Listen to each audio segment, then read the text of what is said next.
to the mic. It started. Yeah, we can About to say some stuff. Welcome back to Goblin Guys. I am your humble dungeon master, Michael. Welcome back. We are back in a cadence. We are streaming again from my apartment here in New York City, and it's a new route, new day, and we are going to see who we're playing with today. We got a remote person right here on my left. We have Nathaniel and Jonah, who is streaming in. Where are you right now, Jonah? Maine. Love it up there. And then on the other side of the table, we have Ahmed and Dez. Welcome back, boys. It's been a pleasure.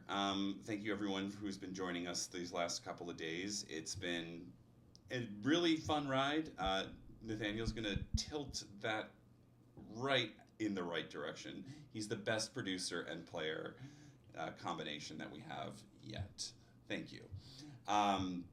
So yes, as you can imagine, this is the Southern Route. The last time they met, I believe it was our very first stream. So things have changed. There's not going to be as many hiccups today, so we're really excited about that.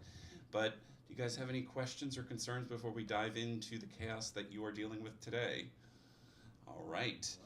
So as we typically do, I start each session with an entry from Pella Underbow's Window to Change, her memoir, 50 Years in the Future. Chapter 5, The Flight from Beluir. As the northern group parted ways with Lycan Shadowfeather and settled in Kront, they were faced with a choice. Go south to the floating casino, known as Cloud 9, for more information, or head west to follow Zephyr for help to find out where to go next.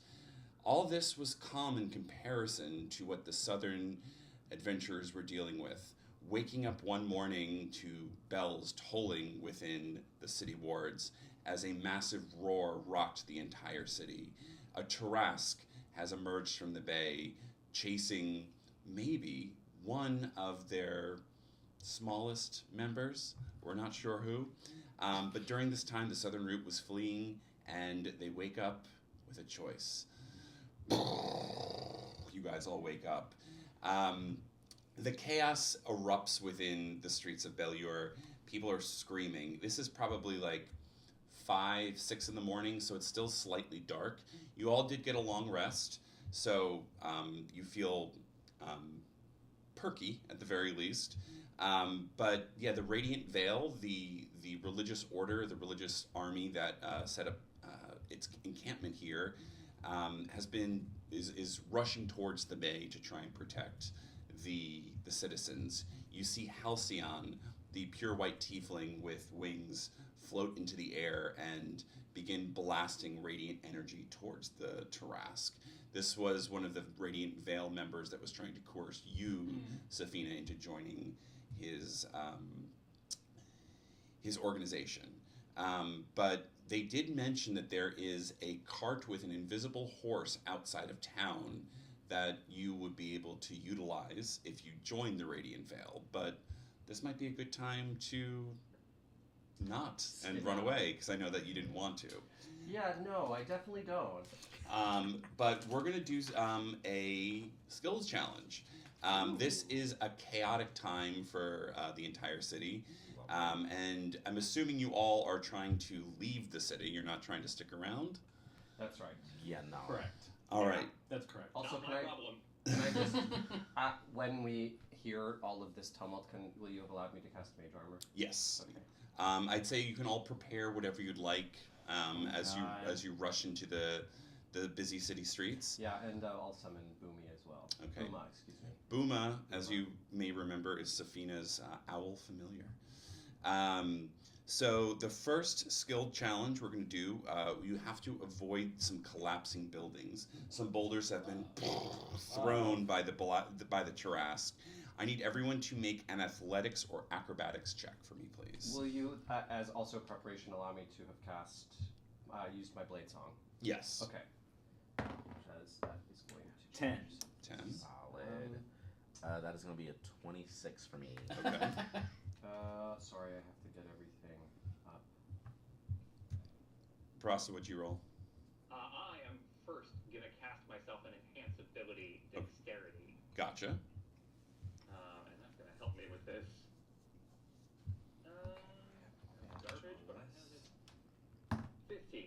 Okay. Run or 21 on All right. acrobatics. Merrimack, I need you to make a dex saving throw for me, Okay. please. Okay. 6.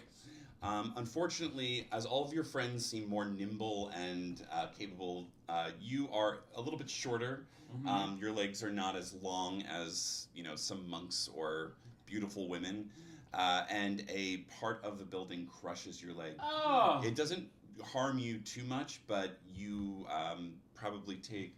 Let me use some of these. You're gonna take 7 points of bludgeoning damage. Oh!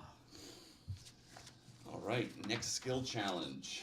The panicked mob, as people are rushing to try and escape the city. I need everyone to roll either a perception, athletics, intimidation, or persuasion check to get through. So I'm going to go around the table. Tell me what you'd like to roll out of those. You can do athletics to kind of push through. We'll start with Merrimack.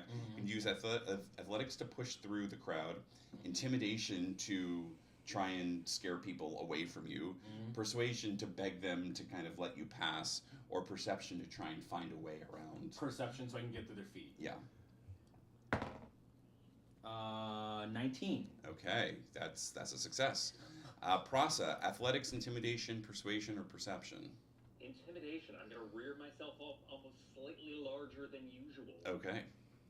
And that is an 18. Yes, another success. Describe what that looks like as you scare some older gentlemen in front of you. Tarrasque seems to, like, as he rises to his full, cranky, middle-aged height, almost extends at the neck and the arms into an uncomfortably, an unsettling appearance in the moments of the greatest aggression. Okay, yes, a man just like looks at you in fear. The chaos is so intense that he's not even sure. He's thinking maybe you're the cause of the chaos and just runs screaming in the other direction. I have a question also Yeah. while we're running through chaos. Do we go anywhere by, there was a sort of headquarters of the Radiant. Yes, you're nearby it. It's on the way out of town. So the next phase, you do have an option to go in there if you'd like. Hell yes. Okay. So this is kind of like getting out of the main square, like living area, and now you're going to be going into kind of more of the city streets leading out of town. But up next, we're going to do Safina. Do you want to do athletics, intimidation, persuasion, or perception? Will you allow me to Misty Step my way through the crowd? Yeah, I'll allow that. Because you literally picked the 4 skills that I have absolutely no help with. So I'm going to use up a spell slot to circumvent this skill check. I will allow that. Set my way through it. And then Zamir, what would you like to do? Athletics, intimidation, persuasion, or perception? I also feel. I'm gonna do perception. Okay. 19. Yes. You do that really cool monk shit where you just kind of run along the side of the building. Oh, Because yes. there's just like, you don't even see like a good path, and you see Merrimack just like dodging and weaving between people's legs, and you're like, I can't do that. My horns will get stuck. And just jump up on a crate and. We're full crouching tiger, hidden dragoning this wall right now. Yes. All right, so you're out of the main square and you're into like the outer city streets. There's 3 different ways you can go. You can go the main route, which is a little bit it's a lot faster, but it's definitely more precarious. This is the route to through the Radiant Vail's headquarters. This is like the main road. Or you can go through the alleyways, which is tight and a little bit more disorienting. But it's a little less crowded. There's also a market pathway you can take, but it's currently on fire.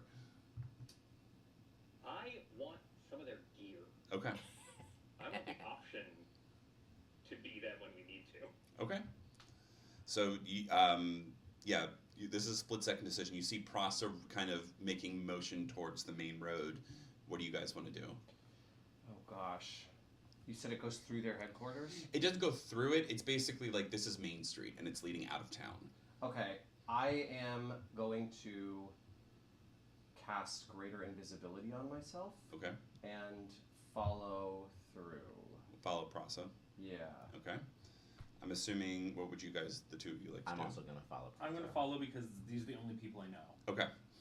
So you all, Prasa, you're taking the lead. It's pretty easy to see which building is the Radiant Vail one, mostly because it's covered in their insignias. There are some guards at the front door, but I'd say make a quick perception check to see if you find any other ways in.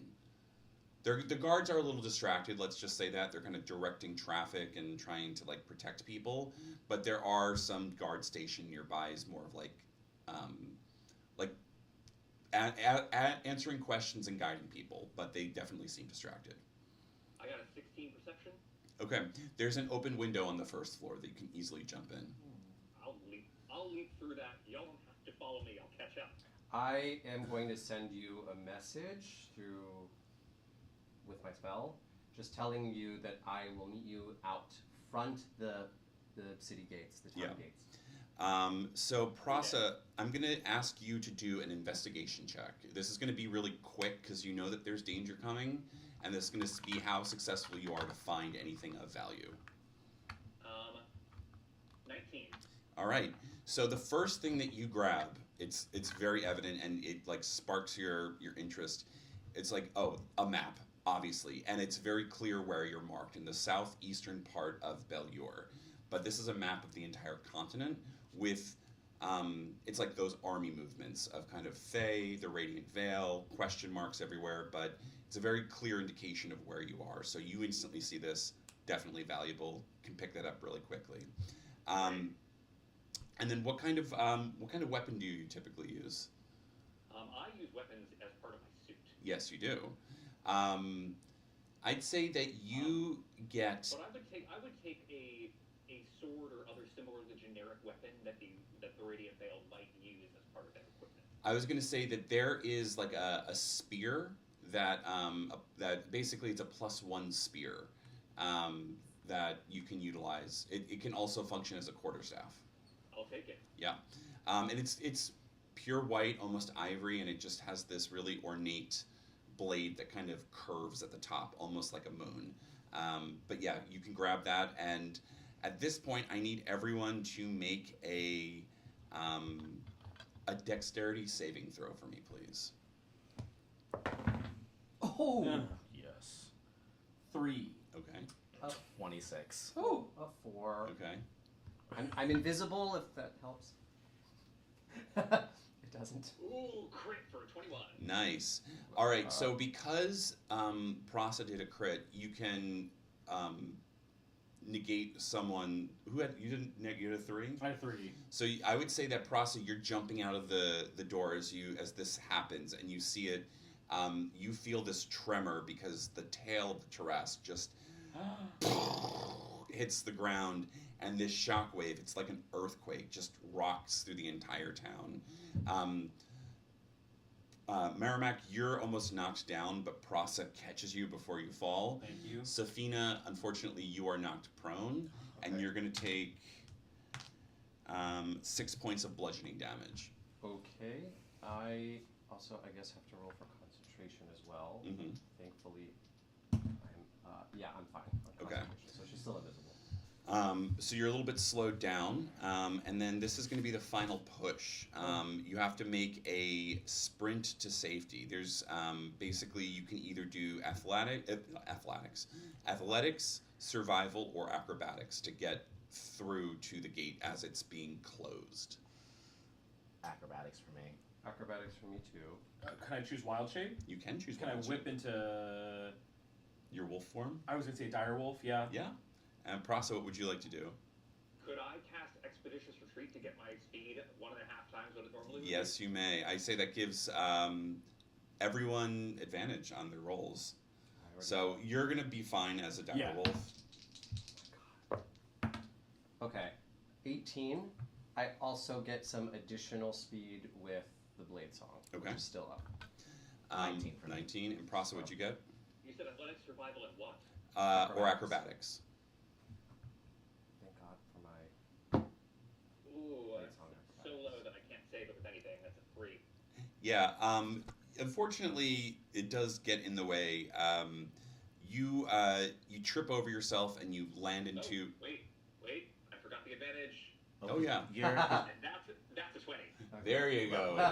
Awesome. So yeah, you all, you even sense Safina's invisible self as you're kind of just running through the streets, and you just burst through the gates as they're just closing, and you feel that like roar in the distance. That Tarrasque is still there, but you've successfully escaped from the city of Beluir.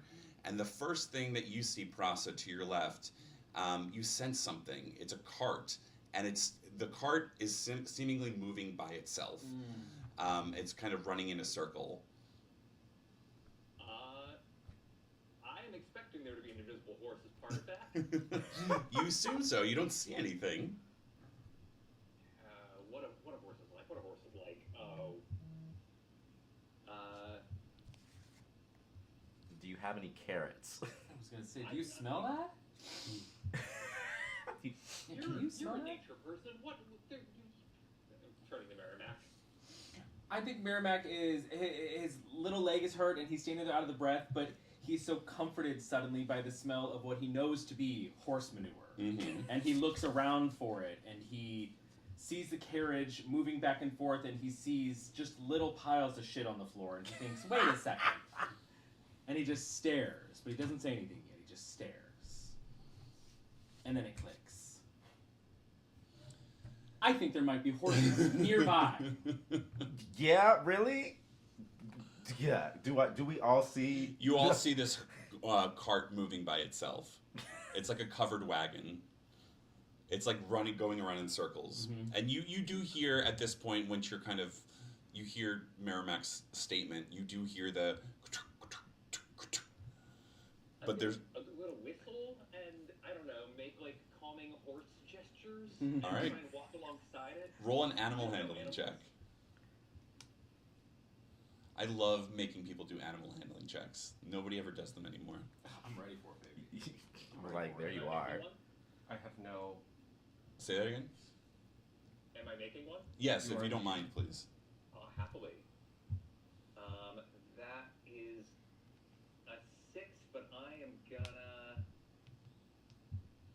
think about how I would try and handle this as a machine and flash of genius it to make it a 10. Okay. You definitely slow it down, but it's you don't feel like you can easily all get on the cart without calming it down. Can I You can step try. in? Yeah. Can I cast Speak with Animals? You may. And I think little Merrimack stands still, and he reaches his hands forward, and you don't see anything. But as soon as the little aura begins to shake, he says, "Excuse me, horses!" And the cart hopefully stops. There's only one horse that's leading the cart. Sure. And you hear a female voice be like, "Oh, sugar, you scared me." Yes. Ma'am, we know that you are running, we know that you have a lot to do, but we are hoping, if you wouldn't mind, that us kindly horse-friendly gentlemen could hitch a ride with you on your way out, away from danger, if that's okay. Righty. You got a carrot or two on you? I don't work for free. You know what? I think between us we might have a carrot or two, don't you think? Yeah. Yes. Of course I think we have a Roll carrot. either We do. persuasion or deception check. I think we do. Let's 10. You can't tell from her face because she's completely invisible. But she says, "Alrighty, you're my best guess of getting a carrot anyway. Y'all can hop in. Name's Maxine, and just let me know where you want to go." Do you have goodberry? I don't know. I don't. Well, maybe prepare it later because we could give her Give some her a good goodberry. You? But yeah, this is a pretty simple covered wagon. Think Oregon Trail, Yeah. but there's a horse leading it, an invisible horse named Maxine. Is there anything like in the cart itself that we could like search through? Yeah, make an investigation check. How do you feel about an 8? You find a gold piece. Great, lovely. I was hoping there was snacks for our horses, but I guess not. There's no snacks that you can see, but we're going to transition to the VTT real quick. So as you guys see, you are right outside the city of Beluir. Maxine says that she typically makes the route to and from Del Zimmer to the northwest. which is she knows the route pretty well, and she can easily take you there. It'll take about a day. The road's pretty safe typically, but she says, it's if you want to get away from Beluir, that's the closest city. What do you say, boys? Do we head out? Yeah, we should definitely head out. Let's get as far away from the Tarrasque as possible. Maxine, if you wouldn't mind, honey, we greatly appreciate this ride. Anywhere you're willing to take us. We know that it's your journey. We do not want to be an issue.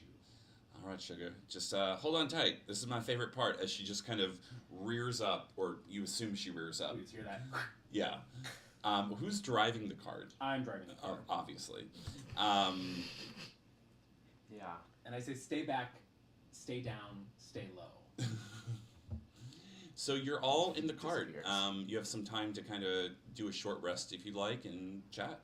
Yeah, when Safina pops back into reality, likely very shortly, like maybe right when we get on the cart, or after this interaction happens, she just immediately says, the Radiant Veil must not be trusted, and likely is in league with the nobles of Waterdeep. Makes sense to me. And Merrimack says, well, we sure are going to be in deep shit because I think we just took their carriage. They're too busy to notice. And how are they going to find it? It's invisible. True. And I don't care either way. True. Carry on, Maxine. Also, can we ask Laura, does she like being invisible? Is this a thing she does? That's a great question. Maxine, should you want to, you can reveal yourself, but I want you to be as comfortable as you need to be on this journey. Well, honey, I'm flattered that you just think that me being invisible is not a choice. But I actually, it's something that's been done to me, but I actually don't mind. It's been done to you by whom? Some people from the Veil, the Radiant Veil, they use me as a sleeper agent, as a secret agent to sneak in behind enemy lines. We gotta get Maxine out of here. Maxine, I'm sorry to hear that. Anything else you'd like to tell us about that moment or that trauma? Well, Sugar, you're so kind and sweet. You're just like a little pumpkin. Thanks. Well, I don't really remember. I'm like 7 years old, so pretty old for a horse. Mm-hmm. And I got cast invisible. I took up this job with the Radiant Veil, and I'm happy to make a few carrots along the way. Mare, does she still get brushed and stuff even though she's invisible? Like, are people taking proper care of her? Point. Maxine, honey, let me ask you, when is the last time you treated yourself? Oh, I can't remember. But I'm happy. I eat some tubers on the way to and from Del Zimmer. There's a nice little poppy patch too. I'll show you when we get there. But yeah, I wouldn't mind a brush, or Have a brush? Can we conjure a brush? you could probably fashion one. I'm sure our artificer could. Yeah, I got tinkering magic. Yeah. I'd Can I say make it one of my, like, odds and ends? yeah, I'd say you can easily make a very nice brush out of materials you have available or you find on the side of the road. Great.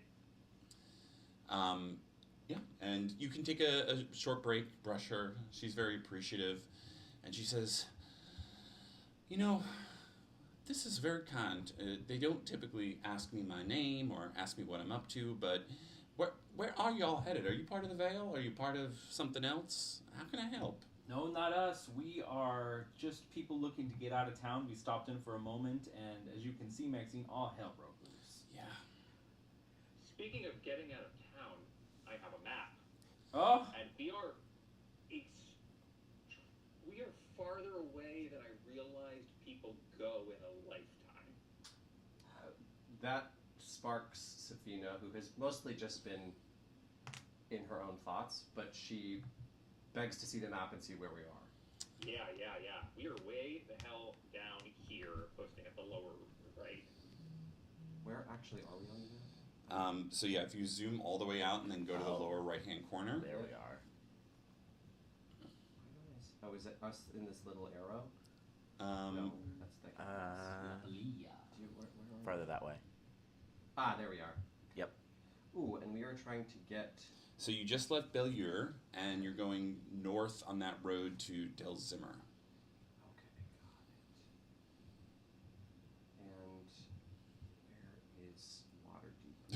Where is Waterdeep? Right, I'm like, how far do we have to travel to get back home? It's way the hell on the left, Yeah. and near the top. Oh god, north of Baldur's Gate, probably. Yeah. Oh yeah, we're fucking far. Okay. Safina just sighs. She just sighs. As you're driving the road, there are a number of people who've escaped Beluir who are also walking or on carts themselves. So this is a bit of a march north as people are leaving. You guys managed to get out before the big rush, before the traffic hit. So you feel pretty confident that you're going to get to Delzimmer without too much struggle. But yeah, anything else you guys want to do? It's a mirror Mm-hmm. holding up a staff. Can you use this? Yeah? What kind of staff is it, though? I'd say we can make it a +1 quarterstaff. Oh. Yeah, I can use that. Thank you. I'm gonna give you that. I was hoping for a disguise, but this is not a bad stand-in. I'll take it. Yeah, so we can put it in your inventory at the break if you'd like. Solid. But yeah, you know what? And Prasa, I'd also say that you managed to get like some pretty. If you were looking for robes specifically, you could have easily grabbed some on the way out as well. Yeah. But yeah, they're pretty standard. They pretty standard like white gold robes that are meant to be like in conjunction with armor, so they definitely can fit your aesthetic. The armor that you saw was definitely more polished and like silvery in comparison to yours, so you're not sure if your armor piece is gonna throw them, but you definitely have the vestments assigned with it. All right, yeah, it's gonna probably take like a half a day to get to Delzimmer. Anything else you guys want to talk about? Along the road, I would like to keep an eye out for farms that potentially have carrots. Yes. Yes. Yes. Or an apple tree, maybe. Okay. Or any of the people riding with us on the road. Keeping our eyes out for any other carts that may have an apple or Yeah. Or carrot. I would say Someone you who could happened to escape the city while like taking their vegetables to market. Yes. make either a nature check or perception check. Great. Both of them are, I'm pretty sure, terrible for me, but here we go. Okay, hold on. Not nature. Perception. 14. Yeah, you see, you're pretty sure that you can get some like root vegetables. You're not sure if they're actually carrots, but they seem similar. It's like a dark greenish like tuber plant that you can pull out. Yeah, you can harvest about 3 or 4 of them. Great. I will harvest about 3 or 4 of them, and then I will give them to Miramax because, Hey, oh no, please, decide what please. these are and see if Maxine likes them. They're like a variant of cucumber, but they're like more watery and hardy. And yeah, do you want to try and give them to Maxine? I would. I'd say, Maxine, honey, let's stop for just a sec, because that carrot we're still looking for back here, but I think we found what's it called? A kookaroo? Yeah. A kookaroo. She's like, I don't usually partake in the kookaroos just because you have to dig them up. So I've only had them like maybe once or twice. Well, I'll tell you what. How about we share one? And I think Merrimack cuts off just a teeny bit for himself. Okay. And then reaches it up to her. Yeah, you. It's very surreal as you see like this piece of vegetable just disappear. And it's like you see where the mouth is, and it's just chewing like what's the word? Yeah. Masticating. Yeah. At what point does it disappear into the horse? Is my I question. know. I like that. Yeah. We're standing on the other Invisible. side, and he has to turn around and remember. where This she is the important part of D&D, is like we have to describe the very specific things about invisibility and how it works within Yes. the world. We sure do. No, it disappears within a few moments, and she, through a full mouth, says, "Oh, honey, that's better than I remember. Kind of watery, but ooh, thank you so much." You're so welcome, and thank you. Yeah. Oh, and she kind of looks around the corner. She's like, "Looks like we got some trouble." And she's rounding the corner, and this pathway narrows. There's like a bit of a valley almost, and you see that there are some carts stopped in front of you. One drawn by an oxen, one drawn by another horse, and there seems to have been like a cave-in, or not a cave-in, a rock slide. So I'm gonna go transition to is... Nope, not that one. The joys of DMing is that you have so many things that you need to do at once. You're like Oracle. Yeah. All the tabs, all the screens. Mm-hmm. Oop, loading. Come on, just load. Ooh. You see this. I love this art style. Yeah. So for those of you on the stream and those of you here, I subscribe to a Patreon if you're a DM member, or if you're a DM or you play D&D. Sezbeku, I think his name is. It's CZEPEUK. I'll post it on like the actual stream, but does all this lovely artwork for D&D beyond for D&D just in general, and I pay $5 a month to their Patreon, and I get a list of all this stuff. So I recommend it highly if you have trouble finding artwork. They also have very nice animated artwork. Love this. But yeah, so as you approach, you notice that the rock slide in front of you, it's not a rock slide. There are black crystals growing in the pathway. Great. That definitely perks Safina's attention, and she looks right at you Yep. and back at them. And then, yeah, she just draws her sword. And this time, though, she will, when she draws it, she snaps it out into its whip form. Yeah, you guys see as Safina pulls out her rapier, and once when it was just like a normal looking sword made of light, it just extends into like a long ribbon-like whip. And she makes this flourish. But yeah, there's a few, they don't even look like actual refugees from the town. They look like traders or farmers. And they're trying to figure out how to get past these black crystals. I immediately yell out, "Don't touch them." This human man turns around and he's like, don't worry, Jackie over here, she touched it and she's holding up her hand, and it's just, you see like a burn mark. She's like, we're good, we're not going to touch it, but we don't know how to get by. We got to make this trade to Del Zimmer tonight. Is there anything else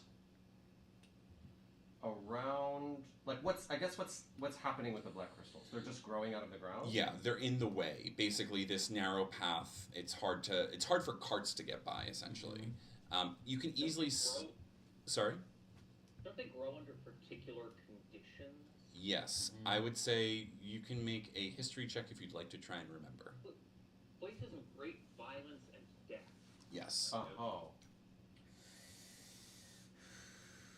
Interesting. Something definitely happened here. Yeah, can I get like a perception or an investigation check to see anything that's been surrounding these crystals, like any other disasters rather than just these growing off the ground. Yeah, roll a perception check. That is a 21. Yeah, nothing on this road in particular, but you see at the top of the ridge. Now, this is like, you can see that this is kind of like an active road, obviously, but the cliff side that you're on, you see that this has been like almost worn away over time. Like maybe it's been weathered and these collapses typically happen. But at the top, it's probably about like 10 feet tall, this ridge. It looks to be like an old graveyard up there. Great. Lovely. Everyone, there's a ruined graveyard up there. Can't really get a good look at it, but that might be what's causing this growth.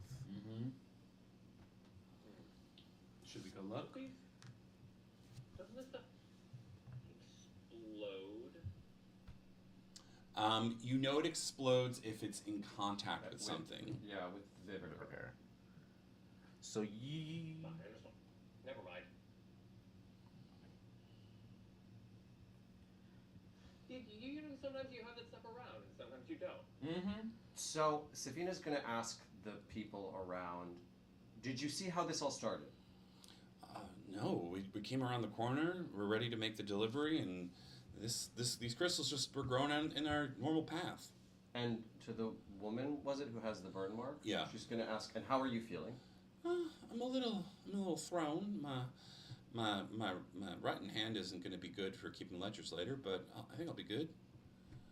And Safina's going to turn to Zamir and say, shouldn't they be growing Crystals on Crystals. themselves, but they're not.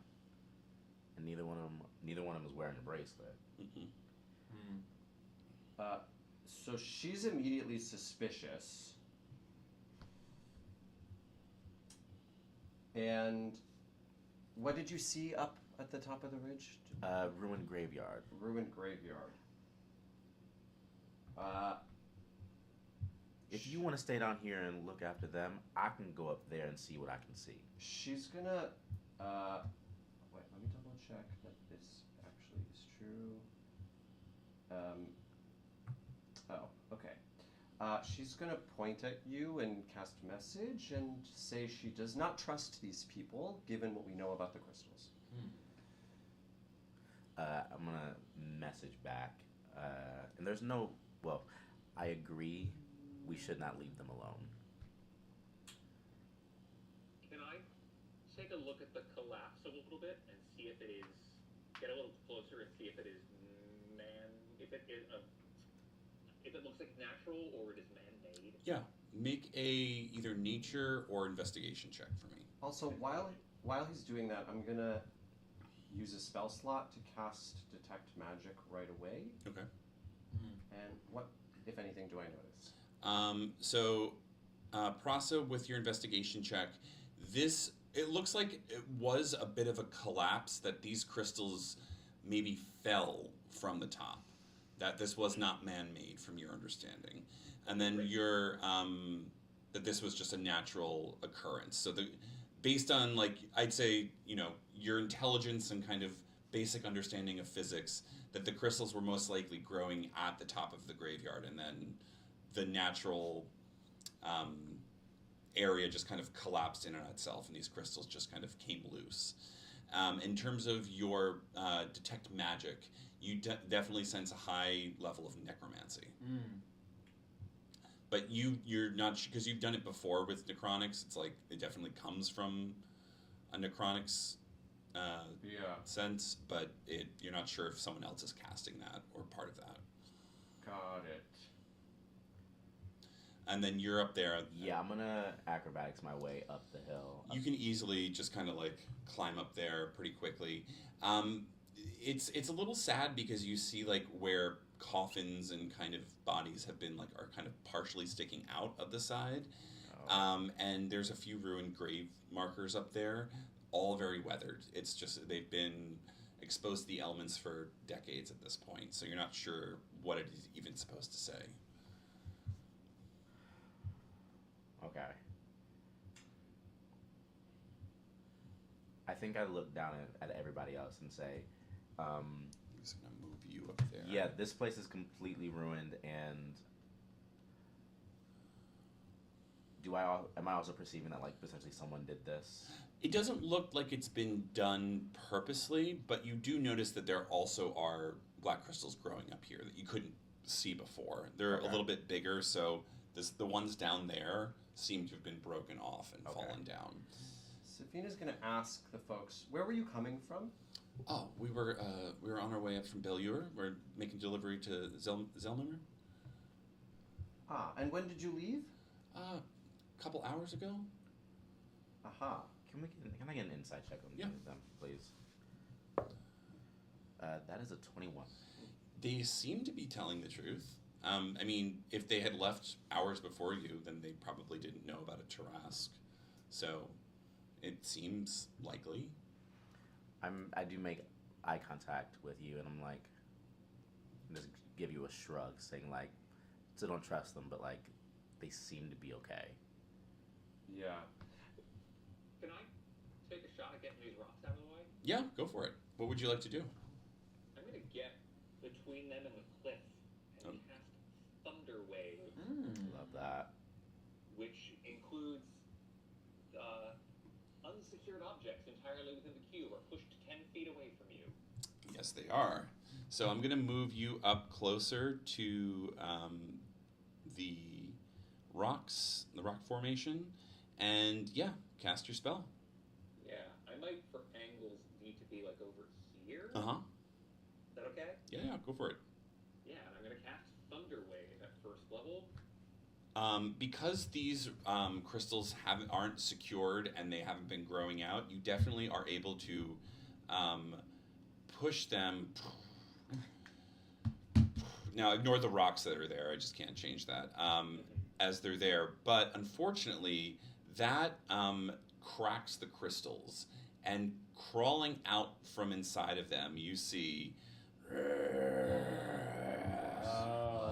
as a multitude of undead creatures have been unleashed from the crystals. And Zamir, as you see this, the crystals near you at the top begin to crack, and you see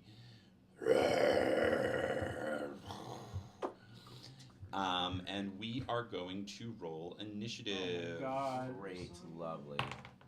11. 14. 14. That is a 16, which is going to be a 20 for me. Okay. Okay.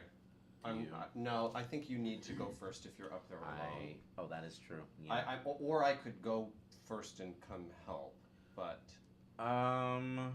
you do what you need to. Yeah, I'm probably going to either Take it. escape Yeah. quickly or do Cool. things. Cool, you do you. All right. So Zamir, you're at 20. Yep. Prasa, 11. What'd you get? 14. 14. I did as well. We're gonna do Safina at 15, only because I think your initiative bonus is a little bit higher, your speed is a little bit higher, and then Merrimack, you had 13, right? 11. 11. Yeah. All right. We'll start off with Zamir. Okay.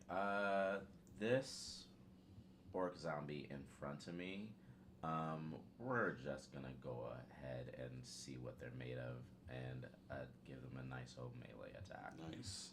The 1-2 Zamir punch. 1-2 Jameer punch. This is correct. How do you feel about a 16 to hit? That hits. Okay, lovely. That is great. 5 bludgeoning damage. Okay. We're gonna go ahead and get the second attack going. Oh my god, my dice hate me. That is an 11 to hit. That actually hits. Oh. You get the sense that these creatures are pretty big and easy to hit, Okay. but they may be pretty hardy. Lovely. Okay. Based on like you fought bigger opponents before, much bigger than you. It's easy to hit something big, but is it easy to take it down? Lovely. Wonderful. That is going to be great for me moving forward. That's 11 points of bludgeoning damage. Okay.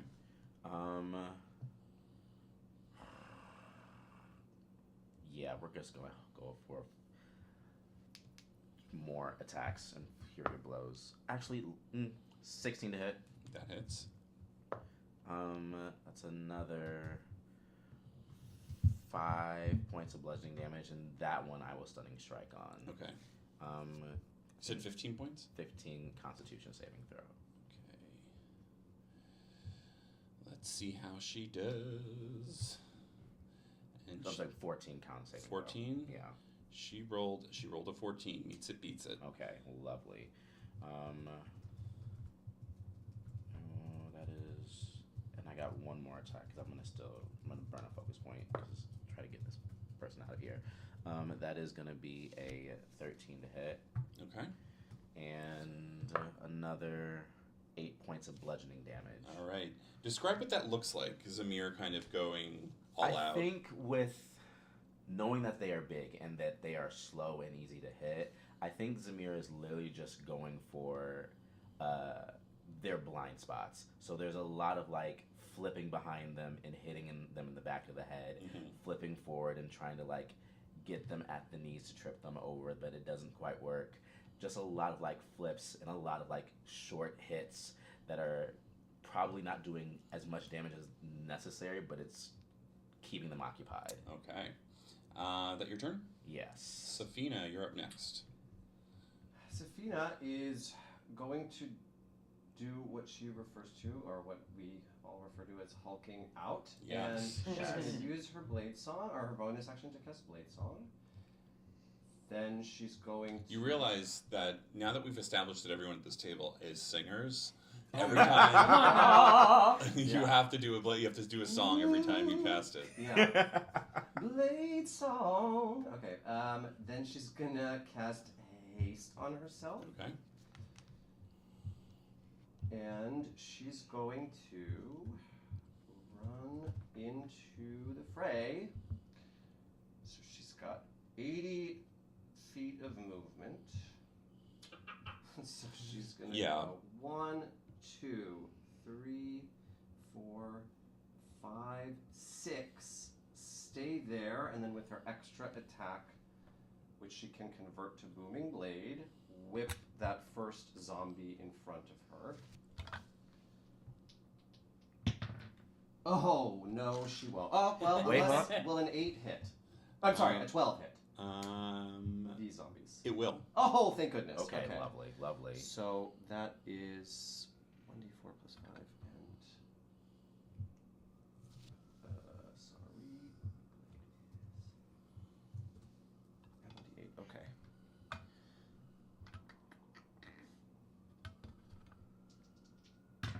They are going to take 7 slashing damage. That's Okay. a whip, right? Yep. And 2 thunder damage, and then be marked with booming blade. All right, I'll mark that one. What color do you want to be your marker? Yellow? A yellowish gold, something or Alright. other. Yeah, there we go. All right, anything else? Then she's... Oh, you're hasted still. Oh, no, you cannot. That was her one yeah. attack, yeah. She can only have one with the second attack. So she's just going to move back a little bit further, since she still has some movement. Yes. Actually, where are the people? Just, they're there. Okay. You know what, I'll pull some... She essentially, wherever you place them, she wants to position herself in between the zombies and the people as much as she can. They are on the carts. Okay, great. So she'll stay right where she is, right there. Okay. Prasa. Great. Can I get, I think, 5 of these in a 10-foot radius sphere? I think you can. 5 foot... how big is the sphere? 10-foot radius. Oops, now I want to do circle. That's about 10-foot radius. You should be able to move it if you'd like. Great. Oh, that's all screen. No. There we go. Would you consider that getting those 5? Yes, I would. And I'm going to cast Shatter at the 5 of them. Yes, you are. Yes. Nice. What do they have to save? They have to do a 15 con save. All right. First one failed. Good damage. Oh, 19. Wow. So that one's dead, and it's half if they fail, right? Yeah, half if they succeed. Okay. So that one was a failure.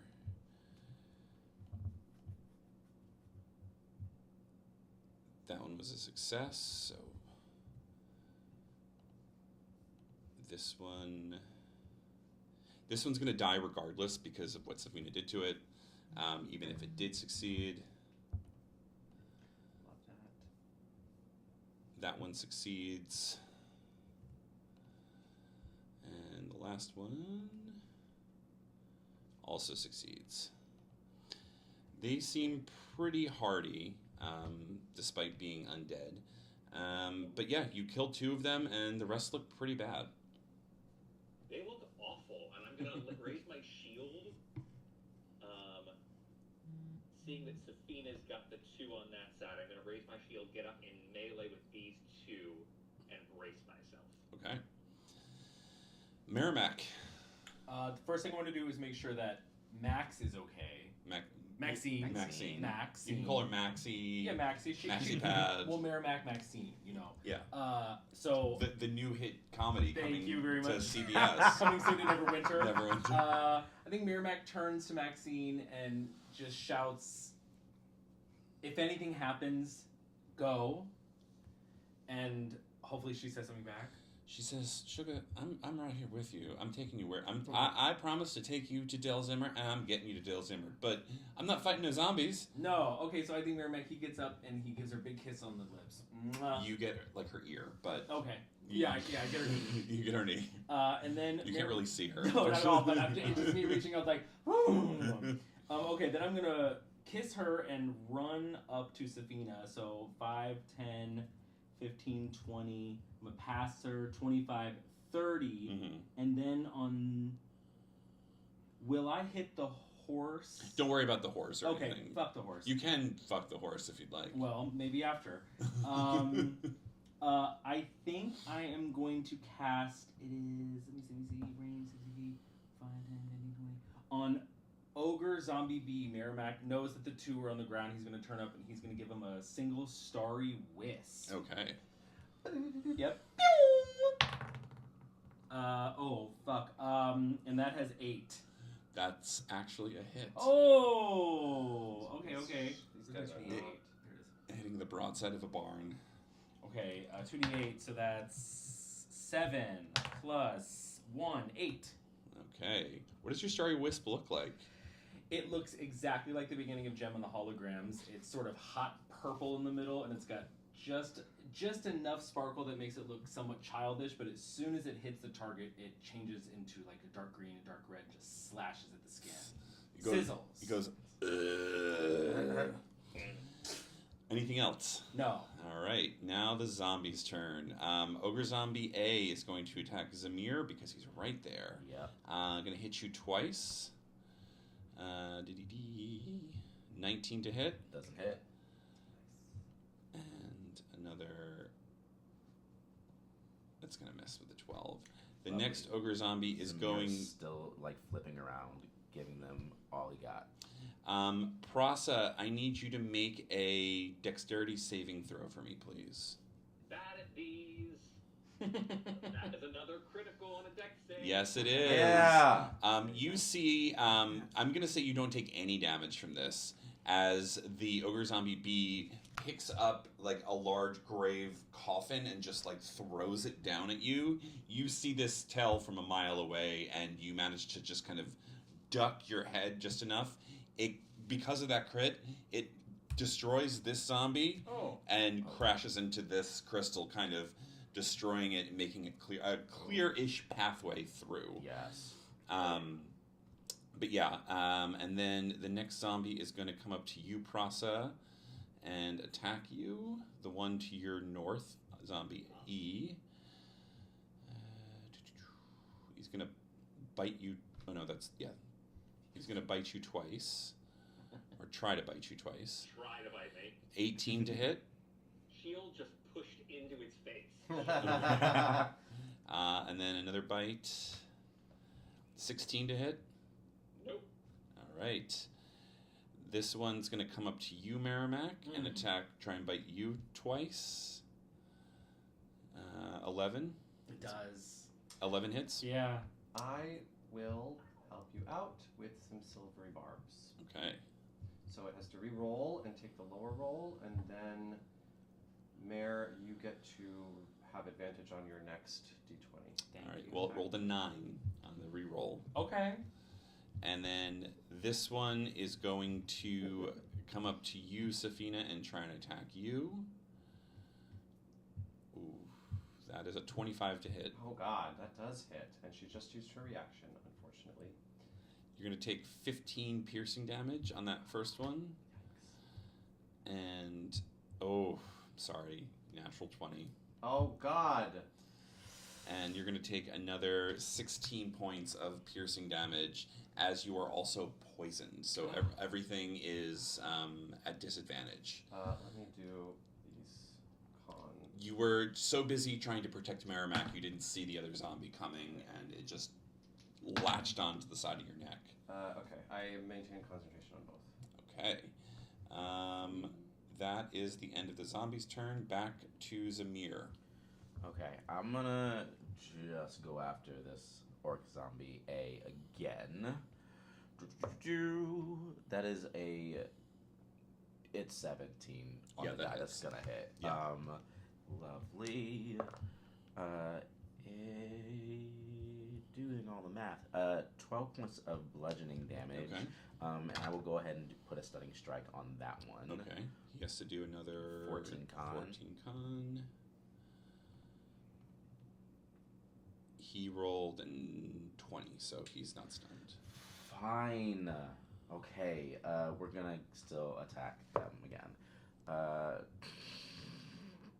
That's 9 points. That's 9 to hit though. That does It hit. still does hit. Lovely. 6 points of bludgeoning damage. Okay. Let's go ahead and do another bonus action, unarmored strike. That's going to be 15 on the die to hit. Okay. 5 points of bludgeoning damage. Okay. Again, we are just jumping, flipping around. I'm going to try to stunning strike them again and Okay. go for pressure points behind the ears. Okay. 14 con. He failed. Yes! They are stunned until my next turn. Oh, it doesn't matter. Am I going to leave them and go for the other one? Did Zombie B or Zombie B go for anyone, or did it stay where it was? It went for Merrimack. It went for Prasa. It threw something at Prasa. It threw something at Prasa. If I go around, I would say because you stunned that one, you're not going to get an opportunity attack. It's right? not gonna be Is able that to. difficult to train at all? Or I mean, I know I'm probably gonna. I Have would enough say movement make an or- acrobatics or athletics check just Okay. to be sure. It's a little. It's not that it's difficult terrain. It's precarious terrain. Okay. I rolled a nat 1. That's still an 8. No, you tumble down and you are going to take Okay, fine. 7 points of bludgeoning damage. That's Oh. fine. That's fine. I'm not terribly worried about it.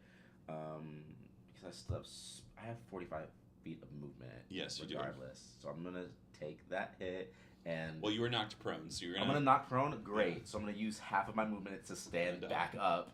And how many feet is that to get? 1, 2, 3, 4, 20 feet. So I can use the rest of my movement to climb back up there. Is that Yeah. okay? And I would like to get like right in between them, and I'll So, like, right here. use. That was my bonus action. I am running low on focus points, so I will not attack again right now. Okay. But I will next turn because I'll be able to do that before they come out of the stunning. Okay. Safina, your turn. She's not doing great, if any of y'all can heal, but she's also really angry, so she's just gonna go ballistic on these two zombies in front of her. The one right in front of her, she's gonna attack. She's gonna use her bonus action to revert her whip Sword. into a rapier. And does a 19 hit? It does hit. Okay, so that's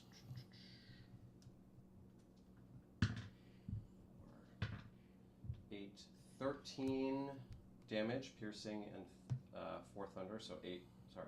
You're doing to zombie E. Yeah, zombie F. Excuse me, Zombie the one F. right in front of her.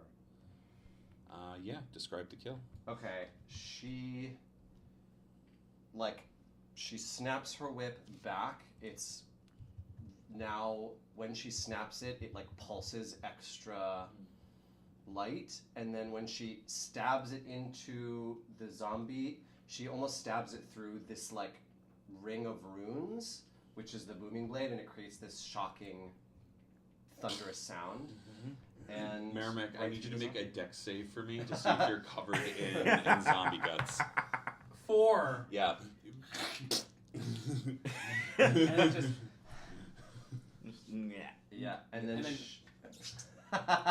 Ew. yeah, she turns to you, goes ew, and then she's gonna use her third attack on zombie B. Also hits. It's a 17. Mm-hmm.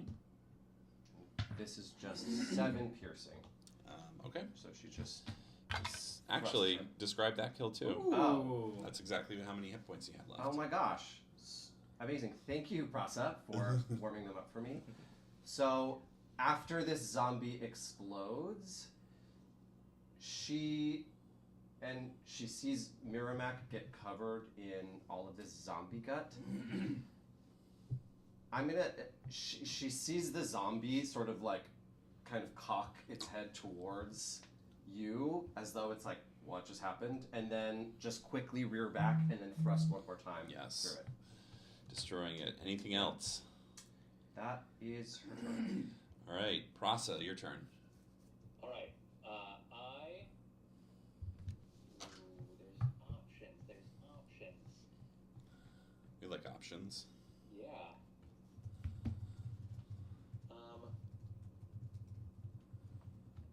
I'm gonna just start with the straightforward. I'm gonna punch this fucking zombie in front of me. Let's do it. Hell yeah. Yes, Rear punch back the with zombie. my big mechanical fists and probably two punches at it. That's a 19 That definitely hits. for 9 thunder damage Okay. Still standing. and a 17 That hits. for 10 thunder damage. Describe the kill. Yes. The first punch misses and hits the body. The second one goes directly to the head and launches it off into a tree. You guys see it just hanging and it's just swinging ever so slightly. Gross. All right. Anything else, Prasa? I'm gonna move, I guess here. Okay. Just one space. Here. I'm gonna make myself a little bit in the way. Maybe it comes down. Okay. Merrimack, your turn. Okay, so Merrimack is going to turn to Safina, still covered in gook, and sort of give because he's so much shorter, sort of a lean down to me, and I hope he will. She does. And Merrimack smiles, and as you will soon learn, he kisses to heal. So Aw. Merrimack kisses you right on the cheek and gives you back. Where's my D8? Gives you back 3, 3, and 3. Gives you back 9 points. Okay. I love that. That's really sweet. She comes back up a little confused, but grateful. At that point, She says, that was the softest kiss I've ever that's a Neverwinter Woods kiss, my love. Never went to. A Neverwinter Woods. What happens in the It's my Neverwinter first album. Woods? Just me. Come find out. I don't.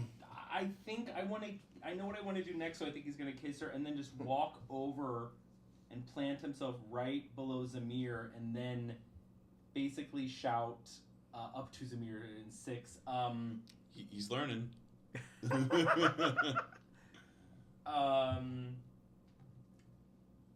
Stay on them, but not between. But it's Merrimack, so I was like, stay on, but not between. I'm good. Thanks. You should take a shower. It's coming. And that's Okay. Unfortunately, that starts the zombie ogre's turn, and you are in between both of them. But one is stunned. Zombie A is stunned, so they can't do anything until after my turn. Correct. So that one's stunned. The next one's going to try and attack you, though. Bring it. That is, the first one's going to be a 18 to hit. Doesn't hit. I am Shadow. They cannot hit me. Ooh. Bobbin, weaving. Who's bobbing? This fucking zombie shouldn't have been either. Those are 2 misses. And we're going to go back to your turn, Zamir. There we go. I'm going to go right after Zombie B first this time. That is a 20, not to hit. A natural, a non-natural 20. Non-natural a dirty 20. 20. A as we dirty call it. 20. So dirty. And that is 7 points of bludgeoning damage, and I will chase that with a stunning strike. Okay. Our favorite chasers. Can you do it? Go for it. Oh, that was pretty There it good. is! Better. Wow. I can go home. I'm ready. Feel properly gay now. Yeah, wow. Oh my gosh. I will turn around and then go back to Zombie A. Okay. And let's see if I can. That is going to be 13 to hit. Okay. My God, 5 points of bludgeoning damage, and I will stunning strike them again if Okay. I can. Con save. 14. They succeed. Oh my god. Okay, I have only one of these left, which is not nice. You've But been all holding these them off for. true. You've been doing some good work. I just don't want them to come. Well, y'all are all gonna I'm go about right to come, after me, yeah. so I won't stunning strike. I'll hold on to my last focus point. I will bonus action unarmed strike zombie A because I've been hitting them anyway. Above 20, but not now. Yeah. To hit them, that is going to be 8 points of bludgeoning damage. Okay. He is going to do another con save to try and get out of that. He is automatically comes Oh. out of it at my turn. That's so right. he, as soon as his turn starts, he's good to go. All right. Anything, and you're done with your turn. Yep. Safina, your turn. Is it difficult for me to get up this hill? Did you pop your wings? She didn't, but she does have her blade song, which gives her advantage on acrobatics, if that matters. I would say, yeah, make an acrobatics check to see if you can get up there. It would be like a running jump off the cart just to see if you can jump. That's a 17 or a non-nat 20.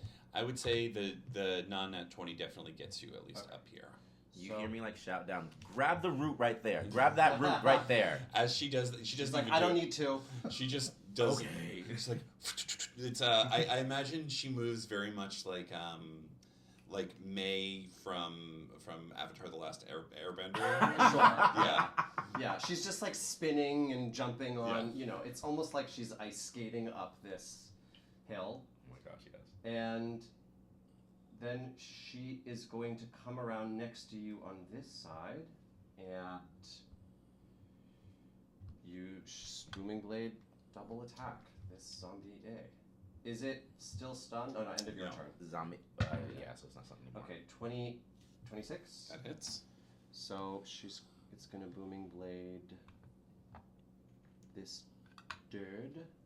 That's 4 and oh my god, 5. So 6 piercing and 4 thunder, Okay. Lovely. and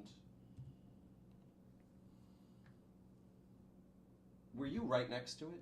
Yeah. Okay. Then she's just gonna attack it one more time. 18. That hits. 13 piercing damage. Describe the kill. Oh, Yes. thank you for. So, after she sees you kind of wail on it, she sees that you've like punched a chunk out of it. So when she comes like running up, she catches on some stone on the hill, launches herself forward, and then just sort of like latches herself onto the ogre, and then just stabs into that hole 3 times.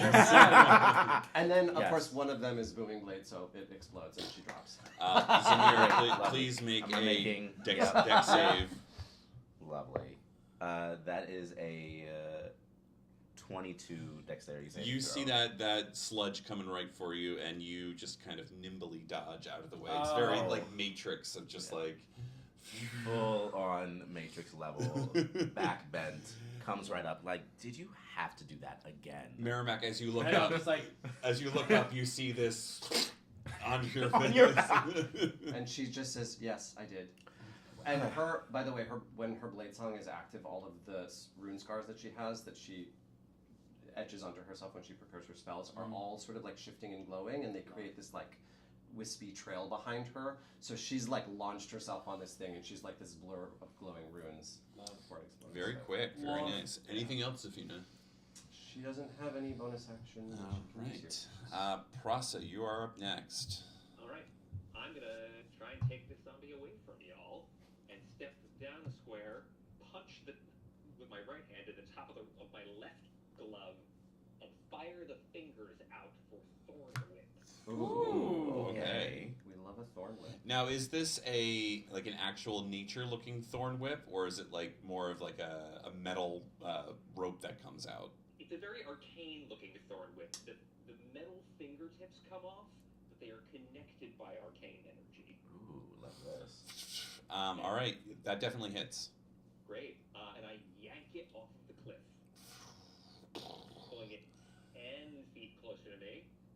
He falls. He's going to take 5 points of bludgeoning damage as he falls down the hill and he's knocked prone. And another 10 piercing from the thorn whip. Nice. Yeah, if he could express pain, he probably would. Mm-hmm. And I will get in the way and move right up to there and box him in with my other fist and my shield. Awesome. Merrimack, your turn. I'm just going to move a little bit over to make sure I'm just out of Prasa's view and hit him with 2 Eldritch Blasts. Yes. Right out of the hand pussy, as we remember. Not that hand pussies. Ew. Okay. 9. That hits. Okay. And then another one. These guys are.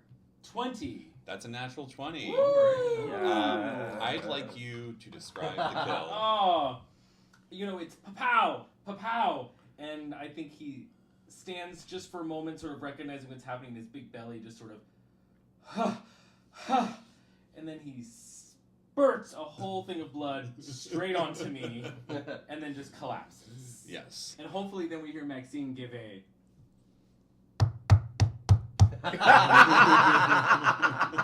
That's her clapping. Yeah. Yes, like... And Mirmak wipes the gook and the splooge and the muck off his face. Splooge. And he looks around and he just says, "All right." And he walks back to Maxine and he grabs the brush and starts brushing her, sort of shell-shocked a bit, but just like brushing. She says, "You okay, sugar?" Just fine, I'm fine. That's my hoof. But thank you, I appreciate it. So yes, the 2 traders thank you both. Thank you all for the help, and they're like, y'all like with the Radiant Veil or something? Safina will look at them, ignore the question. She's going to prestidigitate the zombie mess off of you with the end of her sword, and then the zombie mess off of the end of you. Thank you. And then she's gonna look at the rest of you and say, "We'd better get going." Yes. Yes. Are we able to clear these crystals Yeah, now? with Prasa's ingenuity, with the Thunder Wave and the movement, it's a pretty clear path at this point. Solid. But yeah, you've opened up the roadway to Delzimmer. Yeah. She will then, while she's cleaning them, she'll ask, instead of answering their question, she'll ask, "What can you, or what are your, how have the Radiant Veil been regarded lately?" Oh, well, they've been around as long as I can remember. They're like any military religious outfit. They are very passionate about what they believe in, and they're very strong.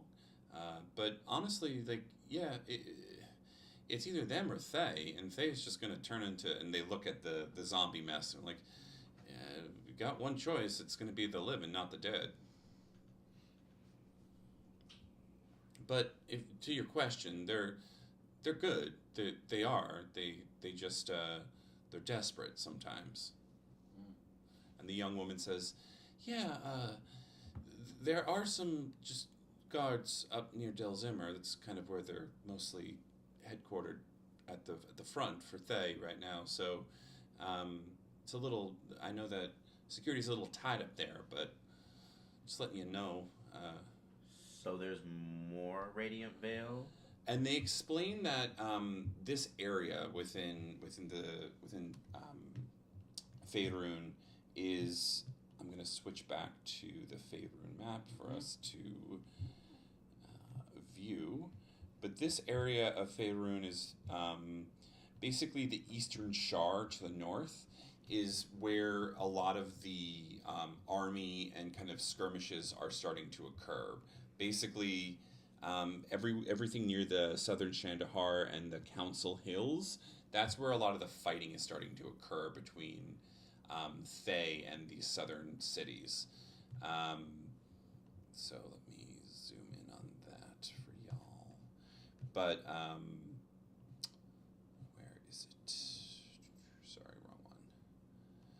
I will zoom in for our viewers. So yes, you guys are around here now, and Delzimmer is just more of a staging ground, whereas the Eastern Shar is kind of where where the armies are marching up to the occupied Unther, which is where Thay is currently staged. It's kind of like a war of attrition. People at this point are just they're desperate. The dead just keep coming, and the more people that die in this war, the more are added to that army. So you walk with the traders for the rest of the way to Delzimmer, and they explain that a lot of holy people are necessary because they can at least cleanse the bodies before they can be raised, so people can't come back as undead. And a lot of ASMRs typically have that as a natural, a natural thing of their bodies, is that they, so long as they're not fallen ASMRs, they're usually not able to be brought back sometimes. But yeah, they admit that it's a little militaristic. They kind of shut things down for towns just to keep them safe. As we keep walking, I'll probably also talk to the traders and say, like, we're not with them. We were just here to help. But if we wanted to avoid them, what would you suggest? Don't go to Delzimmer. To be honest, they're not going to cause you much trouble if you don't cause them trouble.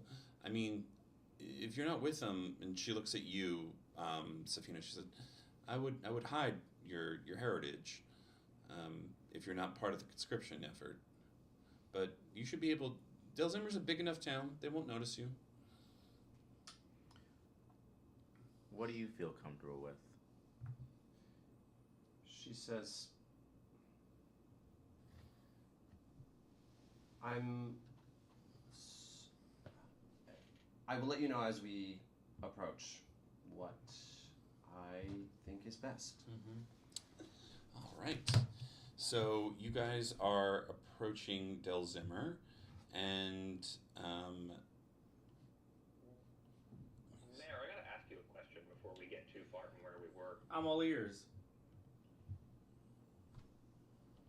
I got really stuck on the literalness of that for a moment. I'm stuck in the last 24 hours.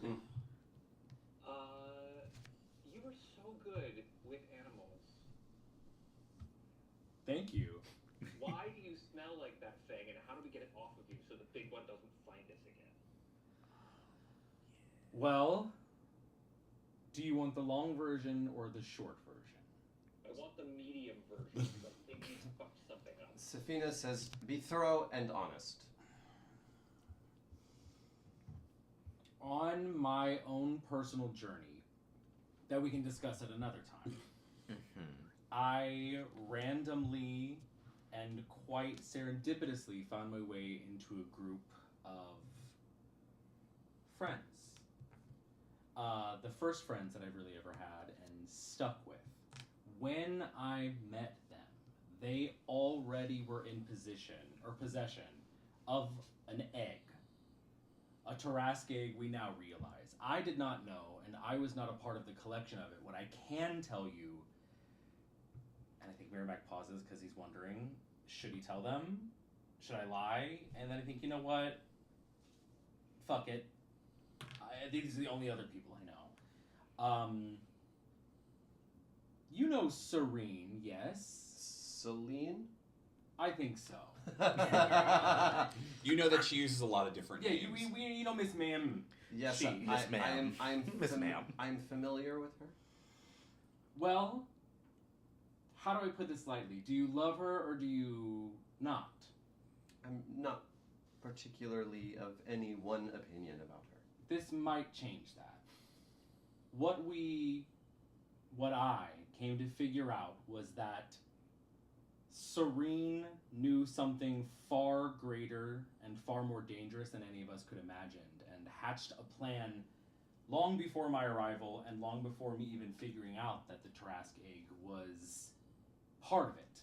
And Serene tricked us to dig deeper and deeper and deeper into a very large chasm, and a long story short, she told us to take this egg back down to the bottom of it to figure out where it belonged, but she had deceived us and deceived us all For she knew that the larger Tarrasque mother would follow us down and help defeat something that she discovered, which was a god eater who had torn open something that I have not yet figured out because I'm new to this city and I'm new to y'all. But the reason I smell like it is because once Pebble hatched, the Still woodsman can't in me believe you couldn't named let it. her go. I couldn't let her go. I couldn't let her harm, and damn it, we did become attached. And he also explains that as the egg hatched, spores kind of went over him and the rest of his group, kind of as a bonding mechanism, as if like when ducks hatch, they see their mother for the first time, they bond. So they all kind of adopted this Tarrasque baby, named it Pebble. So they still have the Tarrasque. We did up until this great calamity. And we all teleported all around the country. Correct. So you all... To put it into the pit or something. We were supposed to destroy it. Yeah. And I relate that we didn't steal, but convinced the community that worshipped this egg to give it to us, to get it somewhere that it could be destroyed before it hatched in a big city. And we assisted in transporting that egg on behalf of my mentor. But we had no idea what it was for or where it was going, simply that it needed to move. Mm-hmm. But we didn't know. So why. y'all all touched the egg. Yes. So y'all all fucked up. Mm-hmm. Great. But I'd like to point out, as a new group here, I stand by it. I stand by it because Pebble matters, and Pebble is still a creature, and I'm from the woods, y'all. I grew up with everything, and I'm not going to abandon her just because she's not welcome. Would I I? just leveled the city. Would I know? Probably. Well, comme ci, comme ça. Would I know much about, or would any of us know much about a Tarrasque, or would I just based on my education? I would say you can roll a nature or arcana check. Okay. Same. Do I know anything about it? You may as well. 12. I have minus one in both of those things. I will not. I have a plus 10 and I still got a 12. 22. So yeah, you. What'd you get, Prasa? 23. Okay, so with Safina, you know specifically just stories. Okay. Tarrasques are, you think, things of legend even, but nothing more than that. They're just walking catastrophes.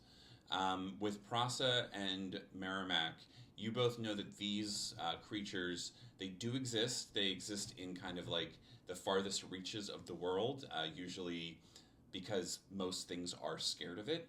And they are impossibly large, impossibly hard to kill, and very few times are they ever seen in person because most people tend to die around them. They have a carapace that is incredibly resistant to magic, and they're very hard to kill.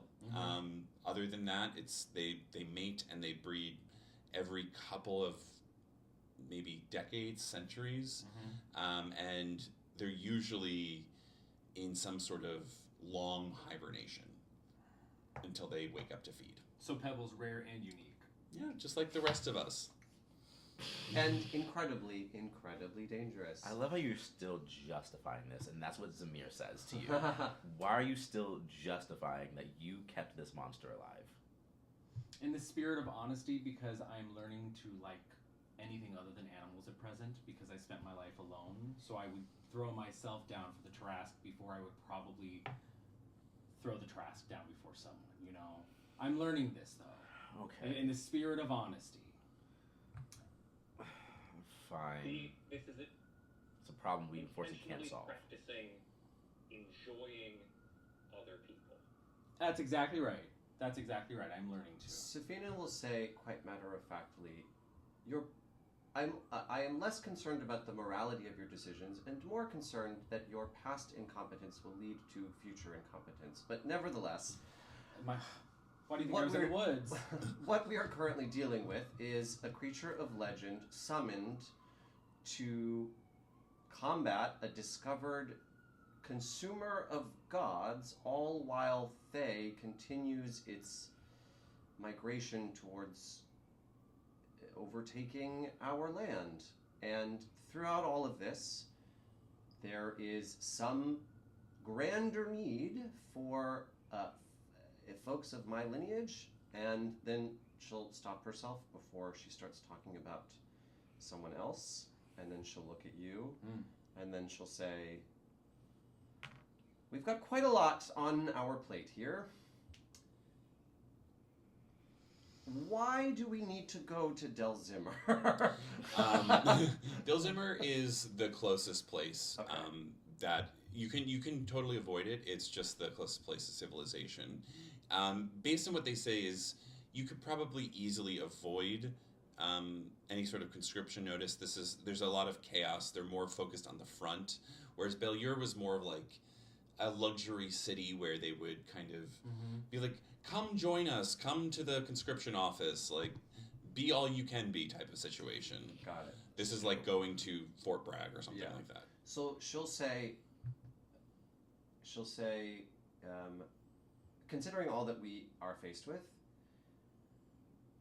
despite my hesitation around making myself known, it would be wise for us to gather as much information as possible. And considering the city is on the front line, perhaps we can learn a little bit more about what Thay seems to be doing here and how they are connected to Waterdeep. Who do you think would have that information? Radiant Veil? Or someone else? She shakes her head and says, I suppose even witnessing Thay's activity would tell us something. Or at the very least, who we might be able to ask. All right. As you approach Delzimmer, the road narrows into controlled lines of movement. Refugees, merchants, and soldiers are all funneled through a single heavily guarded gate. Abandoned carts and shallow graves line the paths behind you, and a quiet warning that not everyone makes it this far. The city rises from red dust like a fortress, high stone walls reinforced with iron towers draped in white gold banners of the Radiant Vail. Crowds are held at some barricades where armored knights are inspecting people as they come in, questioning, watching, judging. Some are turned away, others are pulled aside. But, a lot of people are just getting let in. It's more of just like a checkpoint. But as you step closer, you feel it. There's a subtle pressure in the air, like something unseen is weighing on your very nature. Beyond the gates, the city churns with tension, soldiers marching, markets under watch, messengers running. But along certain stone surfaces that you see, fences, stone markers, there are faint veins of black crystal spread across the walls. And that is where we're going to take a very brief break. We'll be right back.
And we are back. We will not be talking about what we talked about in the break. Because it is I don't know what not. you're talking about. What do you mean? Let's just What not. do you mean? We're not even monetized. Let's What do just you not mean? get What do you mean? unmonetized. What do you mean? We were talking about jazz, honey. Jazz. Jazz. It was all jazz. It was the swing era. Bop them da da da da da. Oh I god. discovered who Beverly Kinney is now. Yes, come on, Yes, Beverly the Kenny. undecided. I was listening to that while you were talking, but I missed half of it. I don't know who any of those people And shout are. out to Blossom Beauty. Yes. Well, in more somber news, you guys are approaching the city of Delzimmer. And we still have Maxine. You still have Maxine. And we're cuddled into a line. Yeah, with an invisible you're horse. able to get into Ooh. into the city, no problem. The gates are wide enough to kind of take a car through, Okay. but I'm thinking like immigration line. Of like No, one no, at no. a time. you're able to kind of get. There's a few entrances to get Okay, in. okay. And it's a walled city, yes, but it's not like completely like cut off from the rest of the world. Do you have dispel magic? I do. Can you ask Maxine? Mhm. Hey, will Hey. anyone here know you? My God, stop it! Oh, that's a good question. Maxine, honey, sweetheart, do you know anyone here in Delzimmer? She says, you know what, honey, I had an owner, or I'd say a colleague that we worked together a lot, but he retired with his wife. Fiello, he's somewhere around here. Oh, and if we were to see him, what might he look like? Very handsome man. I haven't seen him in a few years, but a tall, silver-haired man. He would always glow beautifully. Oh. His wife, a lovely woman too. Older, red-skinned, horns. She always gave me a nice apple every time she saw me. Well, she sounds like a good one. Yeah, Vyrexia. And what was the gentleman's name? Fiello. Fiello. Well, thank you so much, Maxine. You've been helpful. Yes, of Why course. did you? Just in case, like, they see that we've a stolen invisible horse and a stolen carriage, we might want to make them not visible and potentially change the look of this carriage. Yeah, you can do that. Should we ask Maxine? Yeah, if she ask would like to Maxine be if she would- invisible. Should we ask her if she wants to be uninvisible, or can we make the cart invisible? I think we should ask Maxine to make. I can't make the card invisible, but I can make her uninvisible. Maxine, honey, we are worried for you for being such a great helper, but you know people here in Delzimmer are gutted. So we're curious if you would have any interest for now in becoming visible, just to not draw attention to yourself, or it's up to you. We're curious though. Baby, yes, of course. I gotta show off these gams. Baby. Another mwah, and she says, Thank you, but that was my rear end, baby. she's all yours.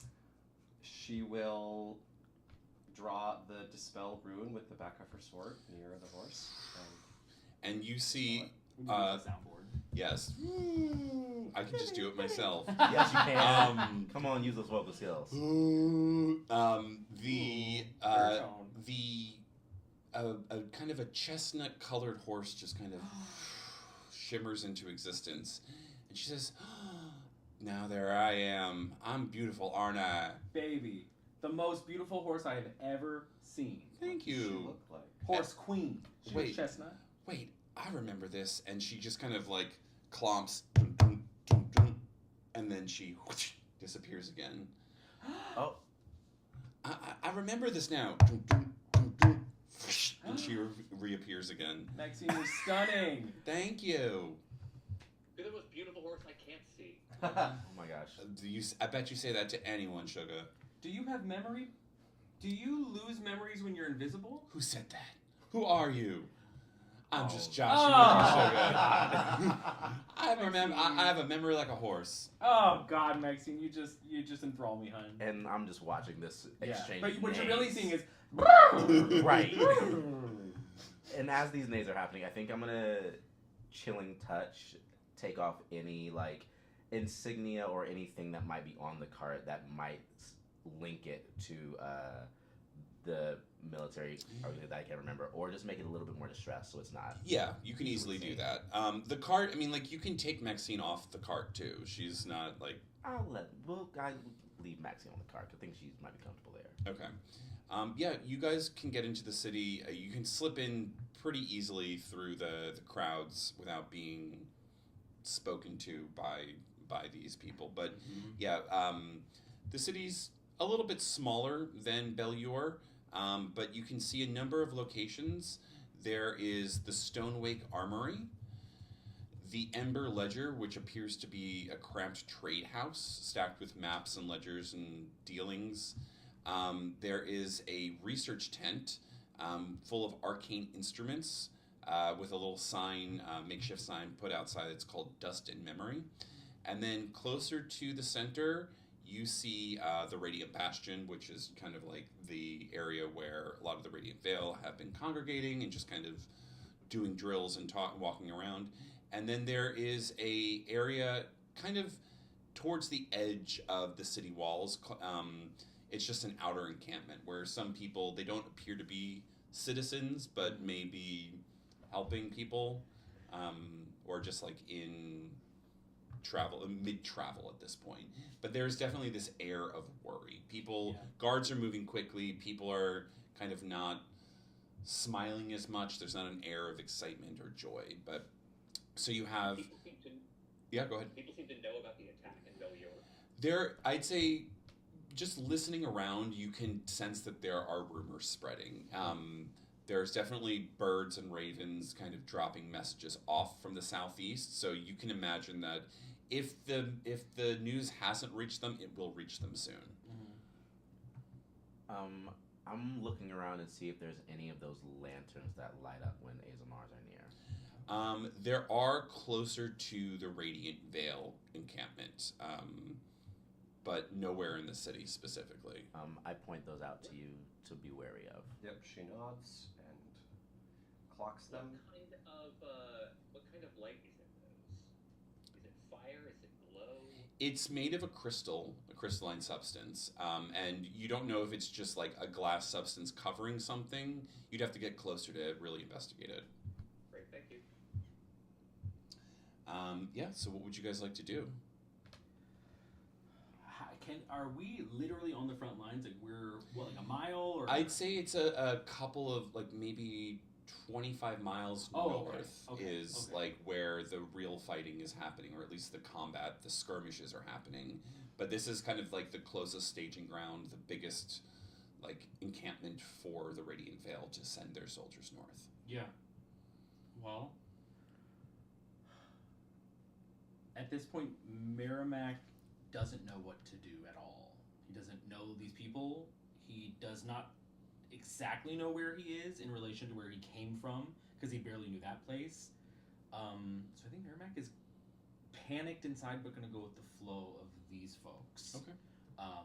So I think that he just asked, where should we go? Should we set up with these people outside who look a little low key over here?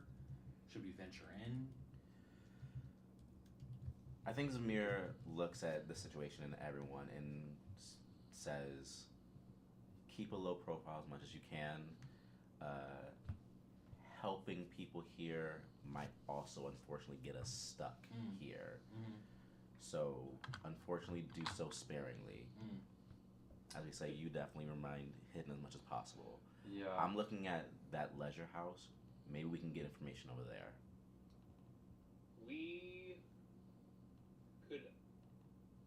We could pull some rank as showing the robes I swiped. Oh. We could try and pull some rank as the Radiant Vail and see if we can get any information that way. Although, don't they only conscript ASMR, right? They conscript a lot of people, but they're looking specifically for ASMR. Okay. Then They're like If we were valued. a couple ASMR, we could really get a lot out of that. I will say, Safida is not very good at pretending to be anything other than she is. So, and she's also somewhat traumatized by being forcibly taken as a consequence of her ancestry.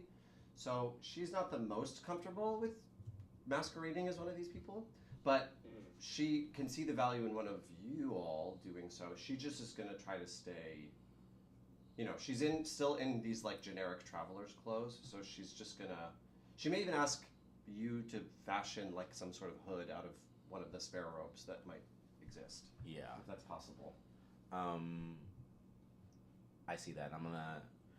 I think I won't take any of the Radiant Veil robes, but I'll take some other robe that we have, and I'll start like fashioning like a cloak and a hood from it. Yeah. To help Sabina hide.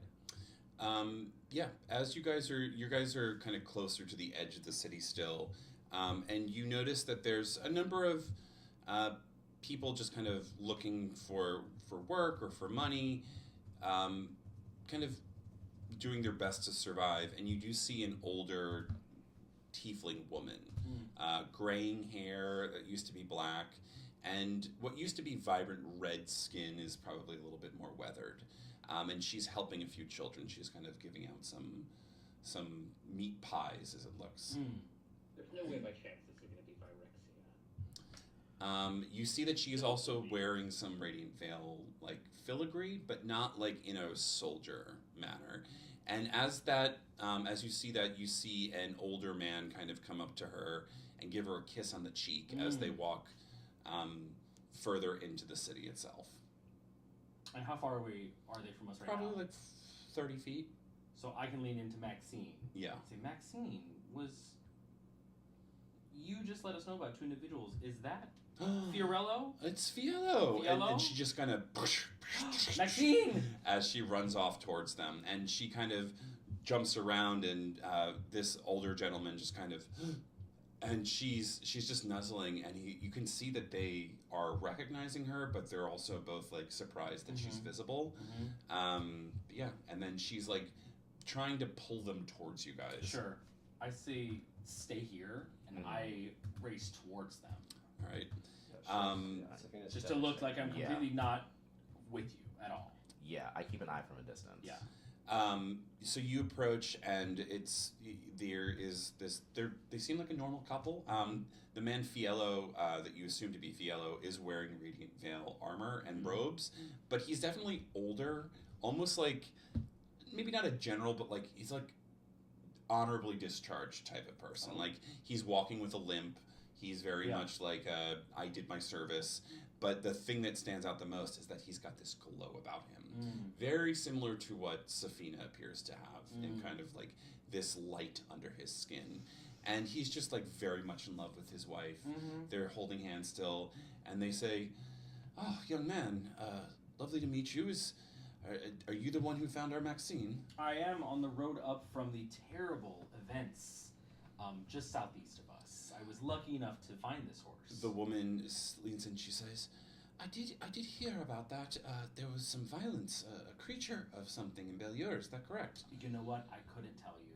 All I heard was kaboom, kaboom, kaboom, and I ran with what little feet I had. I was lucky enough to find this horse. Oh, smart boy and smart Maxine for finding him. We're so thankful that you're both okay.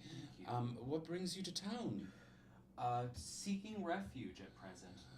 My home was destroyed along the roads outside. Oh, terrible, terrible. And the man leans down and he says, "Well, lovely to meet you, sir. My name is Fiello, my wife Phyrexia, and welcome to Delzimmer. It's our home away from home, but we do our best, right, hun?" And she says, "Yes, we do our best." And you sense that there's like a tinge of like sadness between them, but you can't tell what it is. They're just like an older couple. Maybe they've seen some things, been through some things together, but yeah, they seem together. And what's your name, sir? My name is Tingle. I'd like you to roll a deception check, please. Can I roll perception to see if you can sense them lying, trying to lie? 5. All right, you can roll as best you can. You don't know Merrimack very well. God, that's a 2, so I Yeah, don't you see can't it. see. Merrimack's too short and the crowd's too thick. Yeah. She leans down. She says, "We all have our favorite little nicknames for each other. We shall call you Tingle. You do not need to share your name with us. Thank you. We're not part of the Vale officially anymore. So, But You know, being in a new land, in a new place, it's a little anxiety-inducing, especially with my home just having been destroyed, you know. yes, we understand. Thank you. Well, we would recommend you maybe head elsewhere. There is, the front lines are very scarce, and we don't know how much protection the Vale can provide. So heading west is most likely your best course of action. But where are you headed? I'm not sure, to be honest. Safety, somewhere I can feel safe. You know, us gnomes, we live a small, gentle life, and with all this commotion, I've just not felt quite myself. Do you have any recommendations? Well, Earthart probably is the best for gnomes like yourself. Gnomes, dwarves, halflings. There has been some worry that we have coming in. The delvers, the earth delvers that we have in Earthheart, they usually bring us their gemstones and their minerals. There's some black crystals that have been coming in as of late, preventing their delves to the plane of Earth as they go to. But we recommend it only because the Earth delvers can pop up pretty much anywhere within the continent by way of the plane of Earth. Anywhere there's Earth, and probably not in. You probably could go into the ocean, but you would be crushed by the weight of the water, or atop of a mountain, but that would be very scary and hard to walk down. and hard to walk down. Earthheart, you say? Earthheart to the west. And how long of a day's journey? A day or two, depending on if old Maxine can do it. She'll get you there in a day and a half, maybe less. Well, I can't tell you how much I appreciate your advice, and for having encountered Maxine, what a blessing. Yes, did she know how to do the again? It shocked me when I saw it the first time, but she has done it. She's a special girl. Indeed. We don't know how she got this ability, but we assume it was some wizard trying to impress his little girl. And then if only Maxine could talk, we'd know. Yes. Well, some could wish. And they kind of like they look longingly when they talk about like a little girl or a child. They're like they hold their hands tight. But they said, well, if you need help with anything else, just let us know. But I hope you have a good day. Well, it's so good to see you. You as well. Thank you so much. Thank you. And they walk off into the distance. Fiello and Vyrexia. Come on, Vyrexia. Yeah. Would you guys like to do anything else? I tell them that information. They seem do they seem like they like what this Conscription. that word is happening? Can we trust them? I don't know that, but I can tell that they were overwhelmed with grief, and I know grief. So perhaps we may be able to connect deeper with them. But no, the only emotion they gave off was stress and grief. Stress and grief. Well, it's good to have some friends in the city. And nice that they would give us our horse. Yeah. So much in grief that they didn't think about that. Yeah. Or at least they didn't seem to. And are they taking Maxine back? No, Maxine is still with you guys. Oh. Or she's choosing to still stay with you guys. Yeah, you know, when I walked away, she just kept walking with me, and they said she always wanders back. So, right, Maxine. What connections do they have for us? How are they useful? He seems to be retired Vale or veteran Vale. They didn't give me much. Sorry. Oh, it got so dark in this city. It's nightfall now, so we might want to retreat. I do my best work in the night. Yeah, well. Is it nightfall? It's close to nightfall. It's dusk. Yeah. Sophia suggests that we rest after fighting a bunch Oh, of zombies. they Maybe- did suggest us heading to the west for Earthheart. But do I want to tell them yet what I was told? I don't know if I want to tell you yet what I was told. But they said that that's where most of the refugees were going, and they're sending folks there. But they did mention that black crystals were being found in Earthheart. What? Wait, they're also in the walls Indeed. Mm-hmm. Are they growing out of the walls? Have they been like, built into the walls? They don't appear to be built. They seem just like growing. Moss. Yeah. And no one seems to be reacting to them. It seems like they're not growing very fast or at all, just because there is like an innate holy presence here.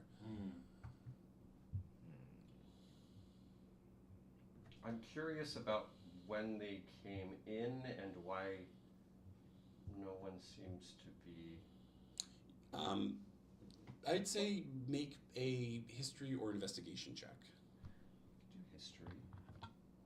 Can I take an investigation? 16? Okay, and then Prasa. Lower. So kind of asking around is just like history about the city and kind of what you can glean. That a lot of the masonry and a lot of the stonework came from Earthheart. So you gather that maybe from what Merrimack tells you, there is these dwarves specifically go to the plane of Earth to harvest earthware. No, I didn't tell them. Oh, you I didn't? hid it. Okay, you did that. Well, but maybe I will have heard that they get their Yes. Sure. masonry from Earthheart. Yes, and so Earthheart, it's the common thing. Like that's where like a lot of these buildings are built from. Got it. So she'll just tell you, it seems that the masonry here is sourced from Earthheart, so perhaps that has something to do with why there are crystals growing out of them. Perhaps. But as you touch them, it's like you've experienced this before, Safina. It's like it just kind of like sloughs off. It's like dusty almost. But as you kind of like erase it, it's like a dry erase board. It just kind of comes back. So these crystals aren't like potent or have any sort of like real necrotic energy, but they're still trying to push through. God. There was some interest in acquiring information about what Thay does more specifically. Or how long they've been there, what the status of the front line is against them, if there has been any indication about what their like more specifics about their mission. Just if this is where most of the fighting has been happening in this part of the world, then there must be something that they've learned about them. We're You going to mentioned, what can we bring home that's more useful by learning it here? If I spot them tonight around a campfire, Fiello and Phyrexia, I could approach and just strike gentle conversation for that. You also mentioned a ledger house, right? Yes, the Ember Ledger. How close to dusk are we say we're getting? It's about 6 p.m. at this point. Okay.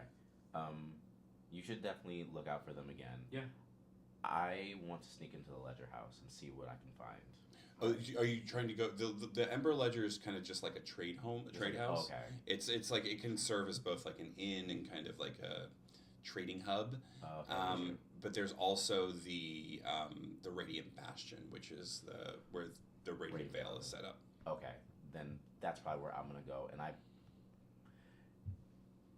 you shouldn't go anywhere near there. No, she's gonna go back to the Ember Ledger. Mm-hmm. Okay.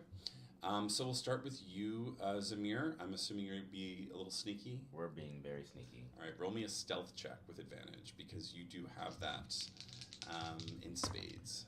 Well, oh my god. How do you feel about a 13? You're able to at least get close enough.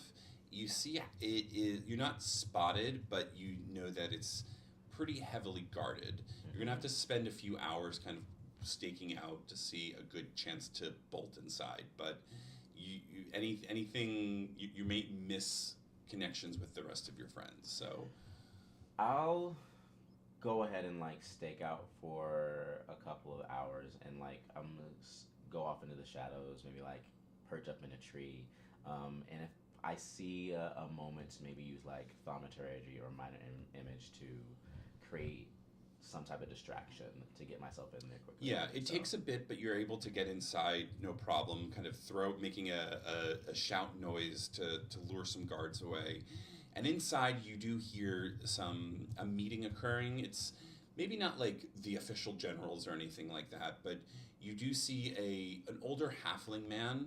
He's noticeable because he's got like one of those very long mustaches that curl up, and his hair is like slicked back. He's referred to as Praetor Lucient Morivar. Wow.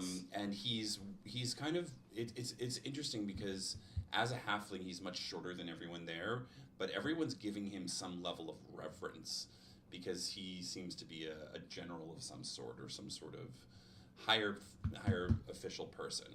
I'd say roll a perception check to see what you can hear him say.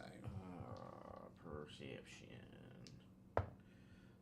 Oh my god, that is a 5. You don't hear much, but there is mention of you see kind of the troop movements on a map nearby, and they seem to be making headway, but they're pointing specifically towards Beluir, and there's a lot of chaos and a lot of franticness of them trying to talk. You assume they're talking about moving troops from the front line down to Beluir, and you kind of assume it's probably because of the Tarrasque. Okay. So, based on what you can gather, the fight seems to be doing okay, but it may not if they have to take troops away from the front lines. Okay.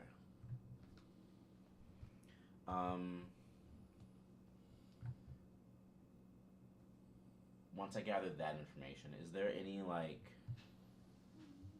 paperwork or list of potential conscriptees that they have, or they're having like trouble with people that don't want to join? But You can't see it from here. You'd have to kind of go into offices and really sneak around, but you don't have, because of the inability to kind of get in there as soon as you did. yeah. It's people are starting to come back to the house and retire for the evening. Okay. I will go ahead and then like sneak out, find like the quickest way out of here that is still stealthily, and not push my luck too much. 'Cause Yeah. I don't want to alert anyone to my friends, and sneak out of here and make my way back to everybody. All right. Prasa, what are you going to do? Oh, I'm not quite sure yet. All right. Do you want us to go to Safina? Yeah. What was this arcane place that you said? There is an arcane tent. It's a research tent called Dust and Memory. Okay. She's gonna go there. Yeah, cluttered research tent filled with scrolls, arcane instruments, and sealed samples of black crystal that faintly hum. The air is full of ink, ozone, and something subtly wrong. There is a gnome woman in about her 40s, pacing back and forth. She looks disheveled and sleep deprived. Layered robes. You think that you see that she's put on a coat on top of a coat as she's covered in ink stains and chalk markings as her hair is unkempt. She's busy working on something, but there seems to be things for sale as well. Can I make a perception or investigation check to see what she's working on? Yeah. Which makes more sense. Make an Arcana or investigation check. Arcana for sure. How are my rolls so low? Okay, a 12. Same in the entire game. You get the sense that she's working on something to do because you see that she's looking at a small sample of black crystals Okay. as she's trying to figure out why they are disintegrating and then coming up. She's literally investigating what you saw before. Okay. Safina will say, excuse me, Yes. What? Oh, what? Yes. might I ask what you're researching with those crystals? Oh, yeah. Come in. There's this substance that's been popping up across the continent for about a year and a half now. Some people call it black crystal, some people call it necronics, but in areas, and she kind of goes on about a lot of stuff that you already know, but she gets to the point of, but when near holy sites, it tends to disintegrate now. But I see in some bigger constructions of this, the creatures can now come out of it. It's very fascinating. We saw a zombified creature crawl out of one before, and some denote that they see a Thayan face peer through the crystals. It's all very fascinating. She says, where did you most recently see this occur? Oh, I haven't seen it. This is my research, but there have been reports from the north that Thay is now doing this. It's a fascinating necromancy research. I'm Pel Vance, by the way. She says, nice to meet you. I'm a visitor in town coming from Beluir.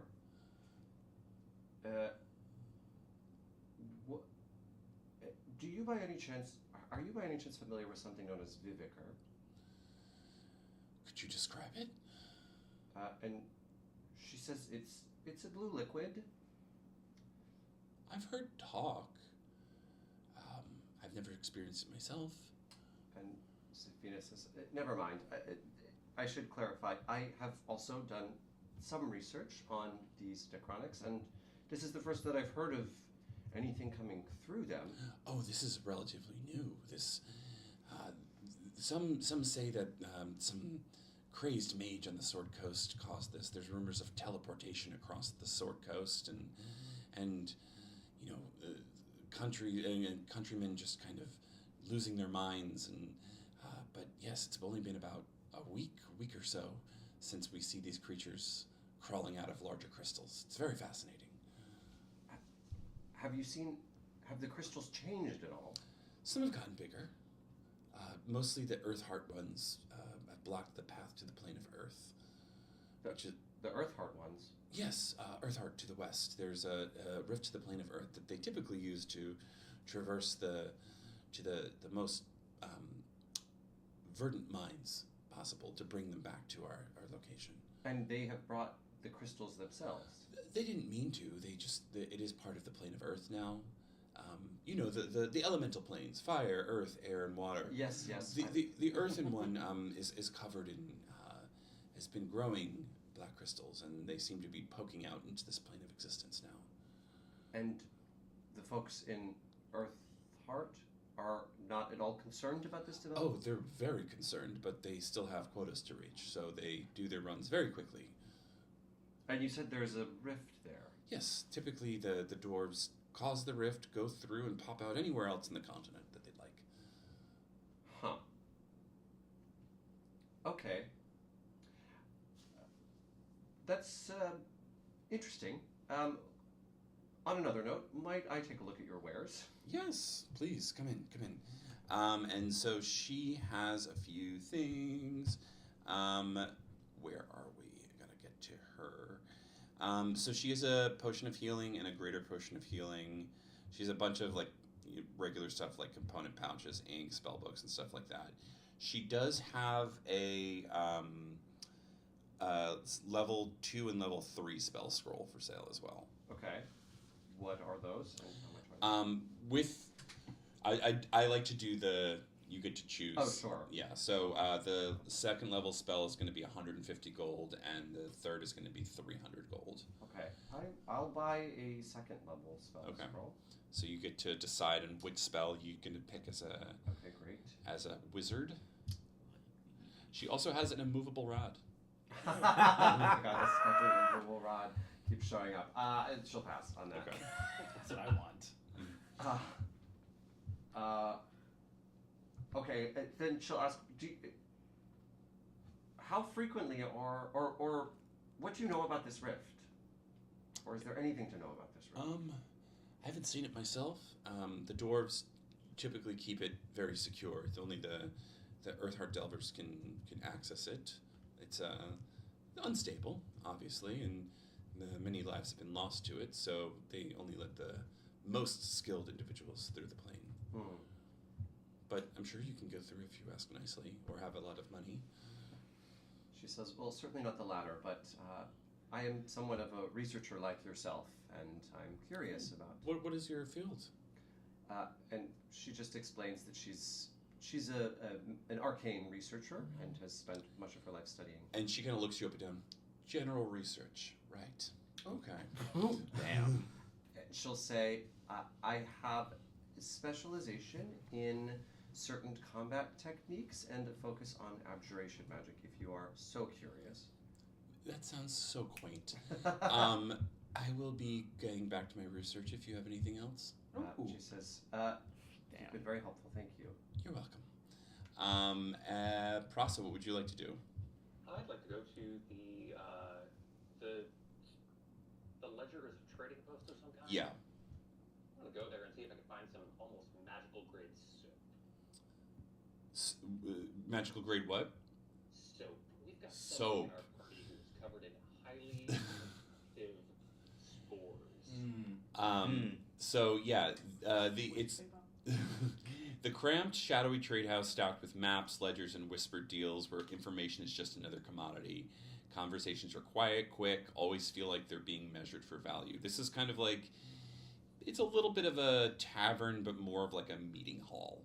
And you see a very stern-looking human woman, kind of dark, pulled-back hair, as she's kind of surveying. She's about in her 70s, and she comes up to you. She's like, "Yes, how can I help?" I thought I was going to find more of a shop than I was going to. There's like trading stalls there. Incredible. My nephew has had an encounter out in the woods with a really horrible grade of skunk sort of monstrosity. It's covered in Oh, the were skunks are bad this time of year, yeah. a magically alluring All right. that I need to get off of him. She looks you up and down. She says, "Try Selvine. She might have some stuff." Great. And she points to a trading corner. And you see kind of like a young half-elf girl with different candles and soaps. As she's just kind of it's basically just a lush cart, like with bath bombs and stuff like that. Great. I have some knowledge of how to make things and chemicals and magic. Is any of this going to be enough? On its own or through my own, like, You gather that assistance? that you can buy for about like 5 gold. You can buy up the stock of all the soap. It is enchanted, yes, to kind of like leave a lingering smell. You get the sense that you may not be able to remove the spores, but you can at least make it so that the smell is a little bit more diffused. So it's going to be harder for the Tarrasque to follow you. But I'll take that. yeah, so with that measurement, it's like, okay, basically Merrimack is probably going to smell like a combination of lilac and honeysuckle for a good chunk of time. Love. Great. I think he will like that. It's I'd say that as a running gag now, Merrimack, every time we'll have you roll something to see what smell you get from the soap soap jar. Love. Yes. All right. Anything else, Prasa? I'm good for the moment. I love knowing where the information broker is, but I don't know what information I need yet. All right. So, And then we'll finalize the night with Merrimack. Okay, so I'm just sitting with Maxine, and I'm hoping to spot Fiello and what's her name? Virexia. Yeah, they're pretty easy to find. There's not many tieflings in the town, so they're cozied up by the night pyre. As people are kind of just winding down, they're holding each other, and they see you and they wave and they invite you over to sit with them as they're drinking some a hot toddy type of drink. Sure, I would say thank you so much. It's so kind of you. Yes, please sit. I can't imagine. Tingle, right? Tingle, indeed. Yes. Rhymes with tingle. Yeah. I can't imagine what you guys have been going through up here. You know, I stay in my woods south of here, and I can see on your faces that this must be a struggle. This Thay invasion, this war. They look at each other and they say, "We've been through worse," and they kind of like hold their hands a little bit closer. I understand trauma myself. I've lost many people along the way, and I'm always here if you need a gnome to speak with. I know sometimes it's helpful to talk to a stranger. Vrixia kind of, you see, have tears in her eyes. I'd say make a persuasion check with advantage. Okay. Just roll higher than we have. Yeah, I'm like 12 with advantage is And well, roll again. 14. Plus your persuasion skill. Plus 1. Okay, 15. Damn right. She looks at her husband and she looks back at you, Vrixie does, and she just kind of smiles very gently and she says, "When you lose a child, when you lose a son, to Thay, it's hard. We lost our young son. Fiello joined thereafter to try and find him, but little Reginald was taken by Thay, and we haven't seen him since." Well, I'm so sorry to hear that, and I just can't imagine the pain that you two must be going through at all times. So, you have my hope for a better tomorrow for you. We appreciate that. Of course.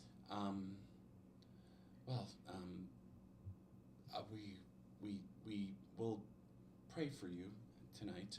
Thank just be safe. You're headed to Earthheart tomorrow? I believe so. I'm going to take up your advice. Everyone Okay. here is lovely, but a little stressed. Well, when you get there, tell them that Fiello and Vrixia Thorpe wish them well, and they'll probably let you in. I appreciate that so much. Thank you very much. When did they lose the kid? Yeah, about how, sorry if you don't mind me asking, how long has this been going on in this city? The war? The present war. We've always had struggles with Thay. Many years, I'd say probably about 60, 70 years ago we lost our... Quite some time. Yes. Quite some time. Well, I can't tell you how much I appreciate you being open, and I will leave you to your delicious drink. Thank you. Have a good evening. You as well. As he runs back. You all make your way back to kind of the campsite. Maxine has found a few apples that she's brought for your dinner, and you can all take a long rest. But what would you like to do before we end for the evening? Any conversations? Any sort of No. recaps? I do fill everybody in on the halfling general Praetor Lutheran. Yep, that sounds lovely, about right. Great, lovely. And how it's possible that they could be sending troops from here down to handle the Tarrasque, which might impact the war here negatively. And Safina will share that there is a rift in Earthheart that is sourcing all of these crystals in this town, given that they're taking material from that plane to build here, but also that it can be potentially accessed, which means if we were at all curious and up for a pretty grand adventure, we could potentially learn more about these crystals by going into the plane. But it would also be not great, because it's the plane of Earth, and who knows what the fuck is going on in it. When you hear it's the plane of Earth, there's a chill that goes down your spine, Merrimack, because you do feel something still watching you from a distance. Merrimack will also share what he heard, and that we may have an easy access into the city if we go. Much easier access than we might have thought. Into Earthheart. Earthheart, yeah. And how would you get that access? By name dropping. Yeah, what's their last name? Thorpe? Yeah. Okay. Oh. What? Thorpe? Mm-hmm. Their last name is Thorpe. Mm-hmm. I sense heavy eyes upon me, and anxiety and confusion within. Does this name ring a bell for you? Quite a bell. It would be wise before we left the city to see if they knew anyone by the name of Reginald. Their son. That is their son. That's That is their son who passed several years ago. Several decades ago. Oh my god, that dude. He passed? He passed. Well, Killed by the Thay. They say he was taken by the... Oh, correct. He was taken. Snatched by the Thay. We don't know if he's alive or dead. Well, I look at you to see if we've trusted them. They've trusted us with some information. We should probably trust them with some of ours. Yes. Thorpe is the reason why we were teleported here. He was the wizard that kind of was in charge of our higher echelon that we're seeking to drain the lives of the lower class to make the higher class immortal. This is Reginald. Reginald Thorpe is the current Blackstaff, or part of the leadership of the town of Waterdeep, and was integral in the expansion of the life-sucking bracelet that you had previously been wearing, and the spearheader of the teleportation system within Waterdeep that was used as a cover for his attempts to siphon the life out of anyone wearing those bracelets. Ah. Those folks are lovely. Processing. Miramax processing. Same teleportation network that is now being used to teleport zombies across the continent. Perhaps. She'll also tell them that that this researcher told her that zombies are crawling through larger crystals.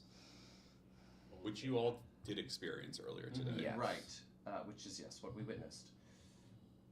Thorpe is a bad man, and Thorpe has someone very important to me. We almost killed him. Wish we had. Well, and very important, truly, to perhaps the safety of all of us. And Miramax is gagged. We perceived Thorpe as human, correct? The best of your ability, yeah. Thorpe is the Thorpe that we know is also collaborating with a Thayan advisor in Waterdeep. Which would make sense from what they told me. Yes.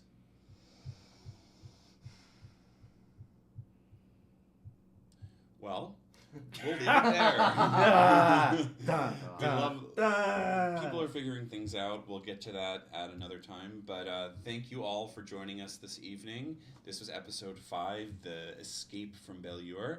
And join us on Monday at 6 p.m. for the middle route with a few people who are now trapped behind enemy lines. We will also have a special guest joining us that night. So tune in Monday, 6 p.m. Eastern Standard Time. Anything else before we go, guys? Stream Blossom Deary. Stream Blossom Deary. Apparently. My God. All right. Thank you. Have a good night, everyone. Bye.